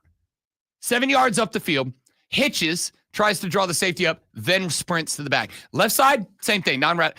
Why are we running on 3rd and 2 with the game on the line? Why are we running a slow developing, Hail freaking Mary pass play? Now that in and of itself is bad enough. But it's pass play where you have Lenora Sellers in the pocket. Now I'm air quoting in the pocket because all game long, there was no pocket. This offensive line's getting its ass kicked. Specifically, Your interior offensive line. So when your interior offensive line is getting its ass kicked play after play after play after play after play, you know what the one thing you don't do is, hey, Lenore's 3-step drop out of the shotgun and stand behind those guys. Nope. Slow developing pass play where Lenore stands in the pocket, gets absolutely bum rushed and crushed by the Oklahoma defensive line. Okay, cool. We'll put that aside. We'll go, that's one bad play. Rob, come on, you're being selective. Nope, let's go to 3rd and 7. Same game, same spot, opportunity to do something special, 3rd and 7. What does Mike Shula draw up on 3rd and 7? Do we go with the developing past the sticks mesh concept? No, friends. 3rd and 7 is where we decide behind a garbage interior offensive line. That's where we decide. Let's hand it off to the running backs who haven't done a freaking thing all day. Let's take the running backs who have not done a damn thing all day, and let's not just run them. Let's run them at the center, who has been getting his head whipped all day long. Let's run it right off of them on 3rd and 7. So on 3rd and 2, slow developing pass concept. On 3rd and 7, you hand it to running backs who have done nothing to run behind an offensive line that is getting absolutely smoked in this game. When I tell you, if that was me, Mike Shula, the old expression used to be he wouldn't have made it out of off the field, wouldn't have made it out of the locker room. Guy, he wouldn't have made it out of that drive. Hey, Mike, this is Shane. I want to thank you for your time and development here, but unfortunately, this isn't working out. So we're going to have to let you go. Anybody up there want to call plays for the rest of the game? What is that? So what Lenore Sellers is working with right now is an interior offensive line that can't block anything. A running back's spot that has been okay in a few spots. Wide receivers who have been inconsistent. And I don't even put it entirely on them. I think the passing game concept has been absolutely crap all year. So I don't know that they've ever really gotten a chance to kind of like figure out who they are. And a play caller in Mike Shula, who is a joke. He's a joke. I'm sorry. You know, guys, I hope at this point you know about me that I am not a dude who talks like that. But I don't know what else to do. He's a joke. Why? At 3 and 4 has nothing about the offensive scheme changed. And why? With Lenore Sellers, a guy who literally had success last year because you can run him around in the backfield and he can still complete passes. There are quarterbacks who are very good at running the football. And then there are quarterbacks that are very good at passing the football. The list of quarterbacks who are very good at both running and passing the football is very short. It's very short. And the guys that are on it are pretty much all Heisman Trophy contenders. Dante Moore, Julian Sayin. It's not a long list. Lenore Sellers should be at the top of that list. And instead, what I am watching Mike Shula do is try to turn Lenore Sellers into friggin' Drew Bledsoe. Snap it to him, stand in the pocket. Yeah, our offensive line sucks and can't block anybody. Our running backs can't block anybody. We can't get a run game going. Our wide receivers are really only trustworthy and consistent if you can hit them on a bomb down the field, but we don't have enough time to get them down the field to throw the bombs to them. Lenore Sellers 6 weeks ago was going to be the number 1 overall draft pick in the National Football League. Now he's probably getting drafted like 15 to 20. They are killing his draft stock. Lenore Sellers at this point, I believe, would be better served to transfer out of this football program. Genuinely, to transfer out. Now, maybe he wants to give Shane Beamer a shot. But in order for that to happen, Mike Shula's got to go. And you better bring in somebody who is proven with experience to run an offense with a quarterback like Lenore Sellers. Because I'm telling you right now, if I'm Lenoris, I would much rather go play for a Dan Lanning at Oregon. I would much rather go play for Steve Sarkisian at Texas. I would much rather go play for any coach anywhere who has an idea of what to do with me and isn't afraid, has the rocks to make a change to help me out. If I was Lenore Sellers, in fact, let me put it this way, just so that there's no mistaking where I stand on this. Lenoris, my name is Rob Brown. I host the Rob Brown Show on the Fan Upstate in Greenville, South Carolina. We also air in Spartanburg, South Carolina. I know ball. I've been watching college football for about 35 years now. Listen to me and listen to me well. Stop playing football for this football team because they clearly don't care about you or your success. If they did, Mike Shula would be fired. Your offensive line will be entirely different. The play calling would be different. And Shane wouldn't be snapping at reporters who have the audacity of saying, hey, it's really obvious what the problem is. Will you change anything? We're begging you. He wouldn't snap at that guy, but he did. Lenore Sellers, they are killing your draft stock. They are killing millions of dollars in your bank account, and they have zero plan or desire to fix it. Lenoris, for your own career, for your own future, for your own bank account, do not play another snap of football for the University of South Carolina because the only direction they can take you right now is down. Back after this on the Rob Brown Show in the Fan Upstate. All right, guys, I got to hit the head. Y'all stay right there. I'll come back. I'll answer your thoughts in the chat, and we'll wrap this bad boy up next. Don't go anywhere.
Okie dokie. Yes, Jim. Yes. That right there. He does not know how to work with the equipment he has. And that gets you fired anywhere else. That gets you anywhere else. I got to tell you, that's a good take, Jim. The funniest thing in the world will be Garrett Riley getting fired, Shane Beamer immediately hiring him, and him going to kick ass at South Carolina. That would be the funniest possible outcome. In fact, now I'm pulling for that. I'm fantasy booking that.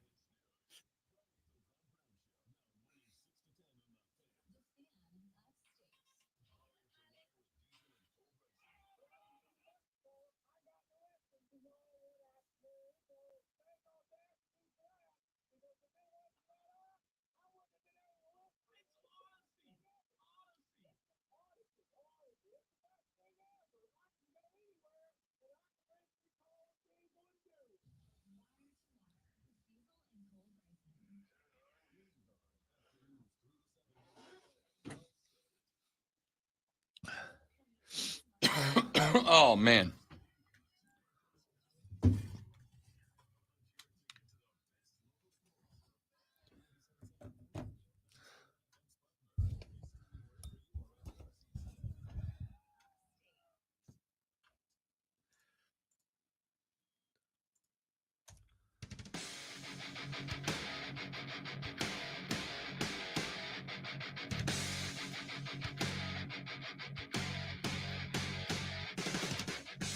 Okay, Jim came up on the stream with a spectacular idea.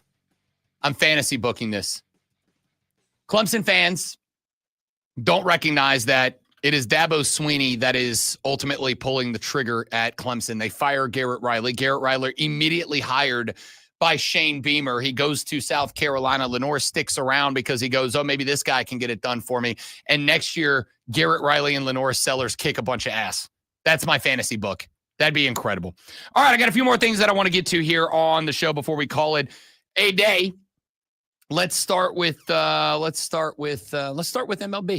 Last night, Toronto gets it done. Last night, Lenore Seller. I'm stuck. I'm stuck, guys. I'm stuck in the mud.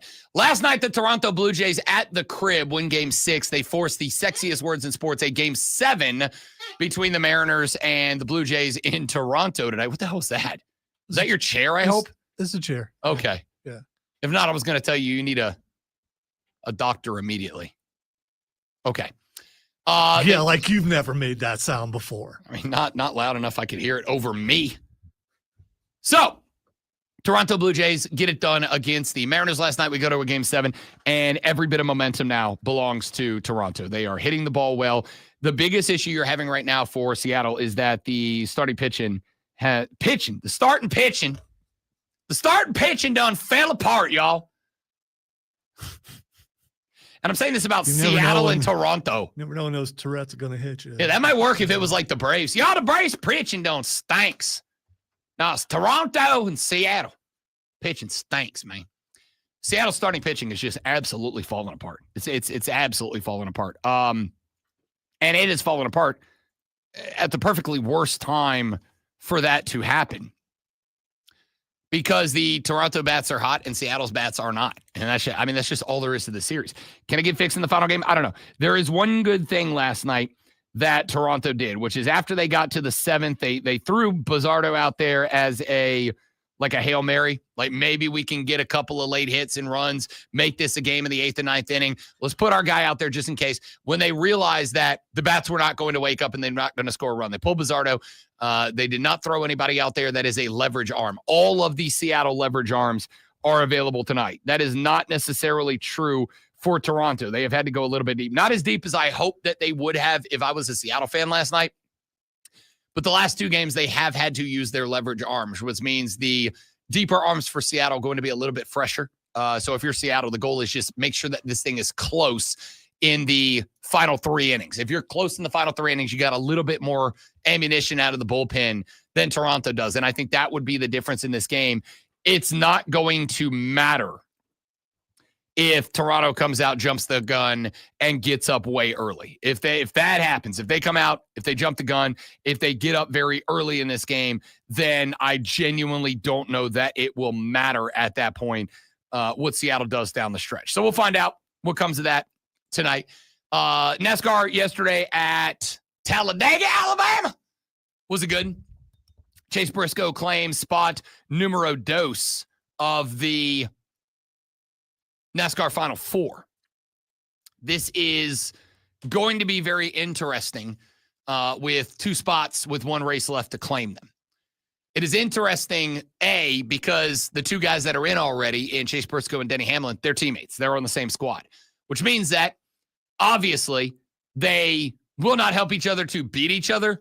But you got to wonder if, it's kind of like a WWE fatal 4-way, It's like, all right, if 2 guys on a tag team are on the fatal 4-way and only one of them can get a championship spot, is the right thing to do to act as 2 individuals, or is it to act as a tag team until you eliminate the other 2 guys and then you fight it out? But in a NASCAR race, obviously, like, we have a determined spot. This is where the checkered flag drops. How does that play out? I don't know. And then there's a host of guys that could claim spots 3 and 4. So I find that interesting. And then to wrap it up, the Carolina Panthers have put themselves together a little win streak. They go on the road. It's not the dominant performance I would have liked in a 13-6 win, but Bryce Young does have to leave that game with an ankle injury. We do not know. He was 15 of 25 for $138 and a touchdown when he had to leave the game. Andy Dalton would check in 4 of 7 for 60 yards in a relief effort. Rico Dowdle, only 79 rushing yards in this game.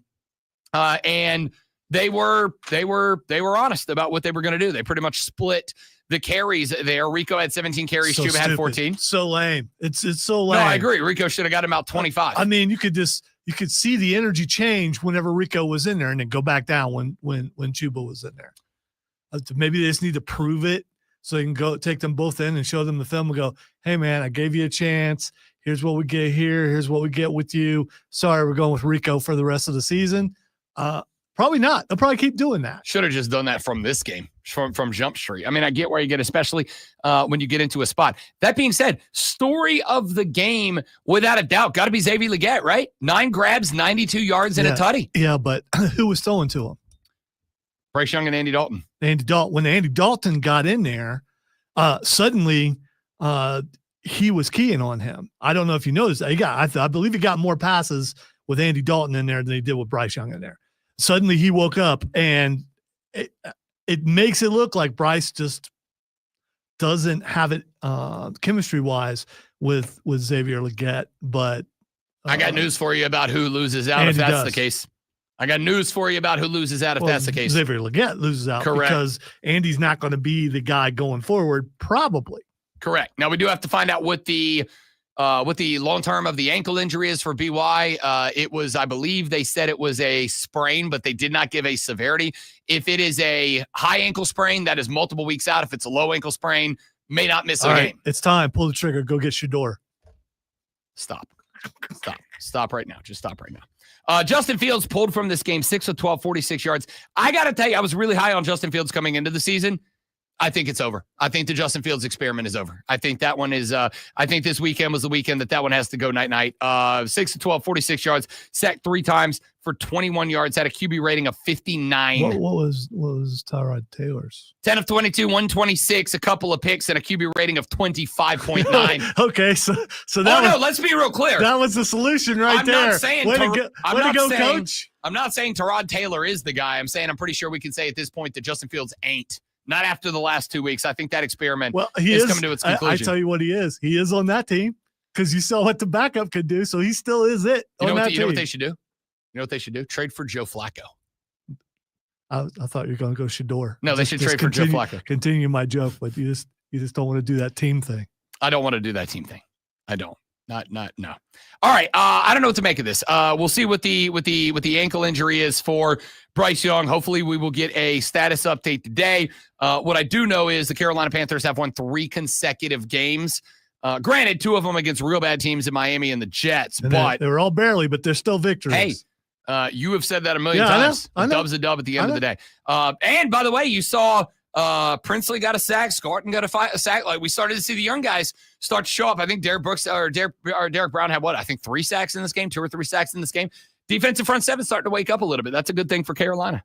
And now the Rob Brown Show presents Twitter. All right, time to find out what is Xing. Rob is going to explain thoroughly what this next thing is that's Xing, because I'm sure he knows all the details about the Louvre. It's a museum in France. That's where the Mona Lisa is. Well, tell me you don't. As is the winged Nike. Tell me you don't really know. Did we have another group of a-hole protesters showing up and ruining art? No, it got robbed. Oh, seriously? Big time. They stole jewels and everything. You don't know about this. I did not know about this. Wow, this is a big deal. I mean, this was out of a movie, what they did. 4 thieves posing as construction workers entered the Louvre's Apollo Gallery through a second-floor window during renovations on Sunday morning, stealing 8 priceless jewels from Napoleon Bonaparte's collection in under 7 minutes before escaping on motorbikes. French authorities, including over 60 officers from the Brigade de Répression du from some French police people, that was so close. I felt really good. Bandit is, hilariously, I don't know how you pronounce it in French, but it is spelled Bandit is me. That Banditise. The police department is Bandit is Me. It's an inside job, people. It's in the name. I've seen this movie. It had Nicolas Cage in it, I think. Launched an investigation when the museum closed to visitors, and President Emmanuel Macron vowed to recover the artifacts. The stolen items include a sapphire tiara, necklaces, and earrings once owned by queens. Some names I'm not going to try to say. Well, one is Marie-Amélie. I don't know the other one at all. With one broken crown left behind on a pet. They just took Napoleon's stuff and then left some in the street. Damn, dog. I've seen this movie, or if not, I want to see this movie. All right, so you see these kind of heists happen in movies all the time. Yeah. You've never seen it happen in real life. Now we have. Yeah. It's going like this. This movie turns out like those jewels are the secret to like open up a temple that has like the Holy Grail in it, you know? Like, I can't wait to see this movie. Or they can signal the aliens that are coming to stop them from destroying the earth. Stop getting ridiculous with your dumb fantasies. All right. The next thing it's axing is no look pass. I'm clearly out of the game today. You did not see Mahomes no look pass. Oh, okay. All right. Yeah. So no look I didn't. pass. No. Did I say it too fast? No, it didn't. It didn't click that it was a. You're Mahomes still story. stuck on the Lou thing. No, here's the thing. I watched all of the NFL football yesterday, with the exception of the night game. I watched most of it on like highlight delay, whatever, because I was busy yesterday. And when I saw 31-0, I'm like, meh. Here's what I will say. Dude, the no-look pass was sweet. I can find it. Here's what I will say, ladies and gentlemen. I think we can go ahead and mark it down as official as of today, right now, this second, today. And we'll see what happens tonight. Stop it, Jim. Like it's like anyone can do it. I will say as of right now, today, this second time, I think the Kansas City Chiefs are the best team in football right now. Have you found the no-look pass yet? You still, I mean, no. You should look it up though. It's pretty. It really is. How no look is no looky. That's why I'm saying you got to look. Oh, it's straight up no look. I'm looking at it right now. He is looking left. That's a little extra credit for no look. Wow. Extra credit. Wow. No credit at all. All right. The next thing it's actually I say peripheral vision pass. Oh, you suck. The next thing is Michael Penix Jr. Michael Penix Jr. Xing as the Atlanta Falcons yesterday. You know, I'm in on Atlanta. Is it Kirko time? No, God, no. I'm in on Atlanta. Yesterday wasn't what you wanted, though, but I am going to say this. My dude was getting bum rushed by the 49ers last night. I mean, they were up in his girl all night long. That is a loss that I put squarely because what he said is something totally different. Bum rush. All up in they were up in his girl. Yeah, okay. Grill. Not up in his girl. That's a different because that's what you said, and I was trying to 20-10, the 49ers knock. It's a Christian McCaffrey game, man. 24 carries, $129, and 2 touchdowns on the ground, 72 more in the air. Like, that was classic throwback McCaffrey. The offensive line had Michael Penix Jr. running for his gosh darn life, and he never really got a chance to be comfortable. And on top of that, like, Bijan didn't have a bad day, but 14 of 40 for 2.9 yards a carry ain't it. All right. Not it. Finally, the last thing that's Xing is Drake May. Drake May Xing because Drake May's a dog. He got it done again last night. Set the Patriots record for highest completion percentage but in a you game. Don't know about the no-look pass. Because it was a peripheral vision pass. It was not. Drake May sets the Patriots game for individual game completion percentage. More importantly, vengeance. The entire Titans crowd was chanting Mike Vrabel's name. He coaches the Patriots, the team that just beat them. They're chanting his name. Nice job, Tennessee. You're a model of jackassitude. That's it for us. Have a great day. Thanks for being here. Hope you enjoyed the show. If you didn't, if it's your own fault, come back tomorrow because we put on here on the Rob Brown Show on the Fan Upstate. Later. Glad there was only 2 bangers. 3 might have been too much. I know. No, because of time. Oh, I know. That's why I cut it at 2.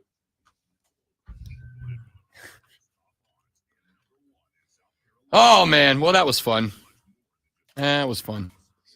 That was done. That was fun. That actually would have been okay with a 3rd banger. Florida State's announcement, ladies and gentlemen, is a full vote of confidence for Mike Norvell. Wow. Look at Here's that. the statement. Florida State football benefits from the unmatched, passionate support from the entire FSU family. and the commitment to our football program is unwavering. We rightfully have high expectations in everything we do to represent Florida State in the manner that built our reputation as one of college football's best programs, cultivating an extraordinary group of supporters nationally and globally. We embrace those expectations while also sharing the deep disappointment when results on the field are short of that standard.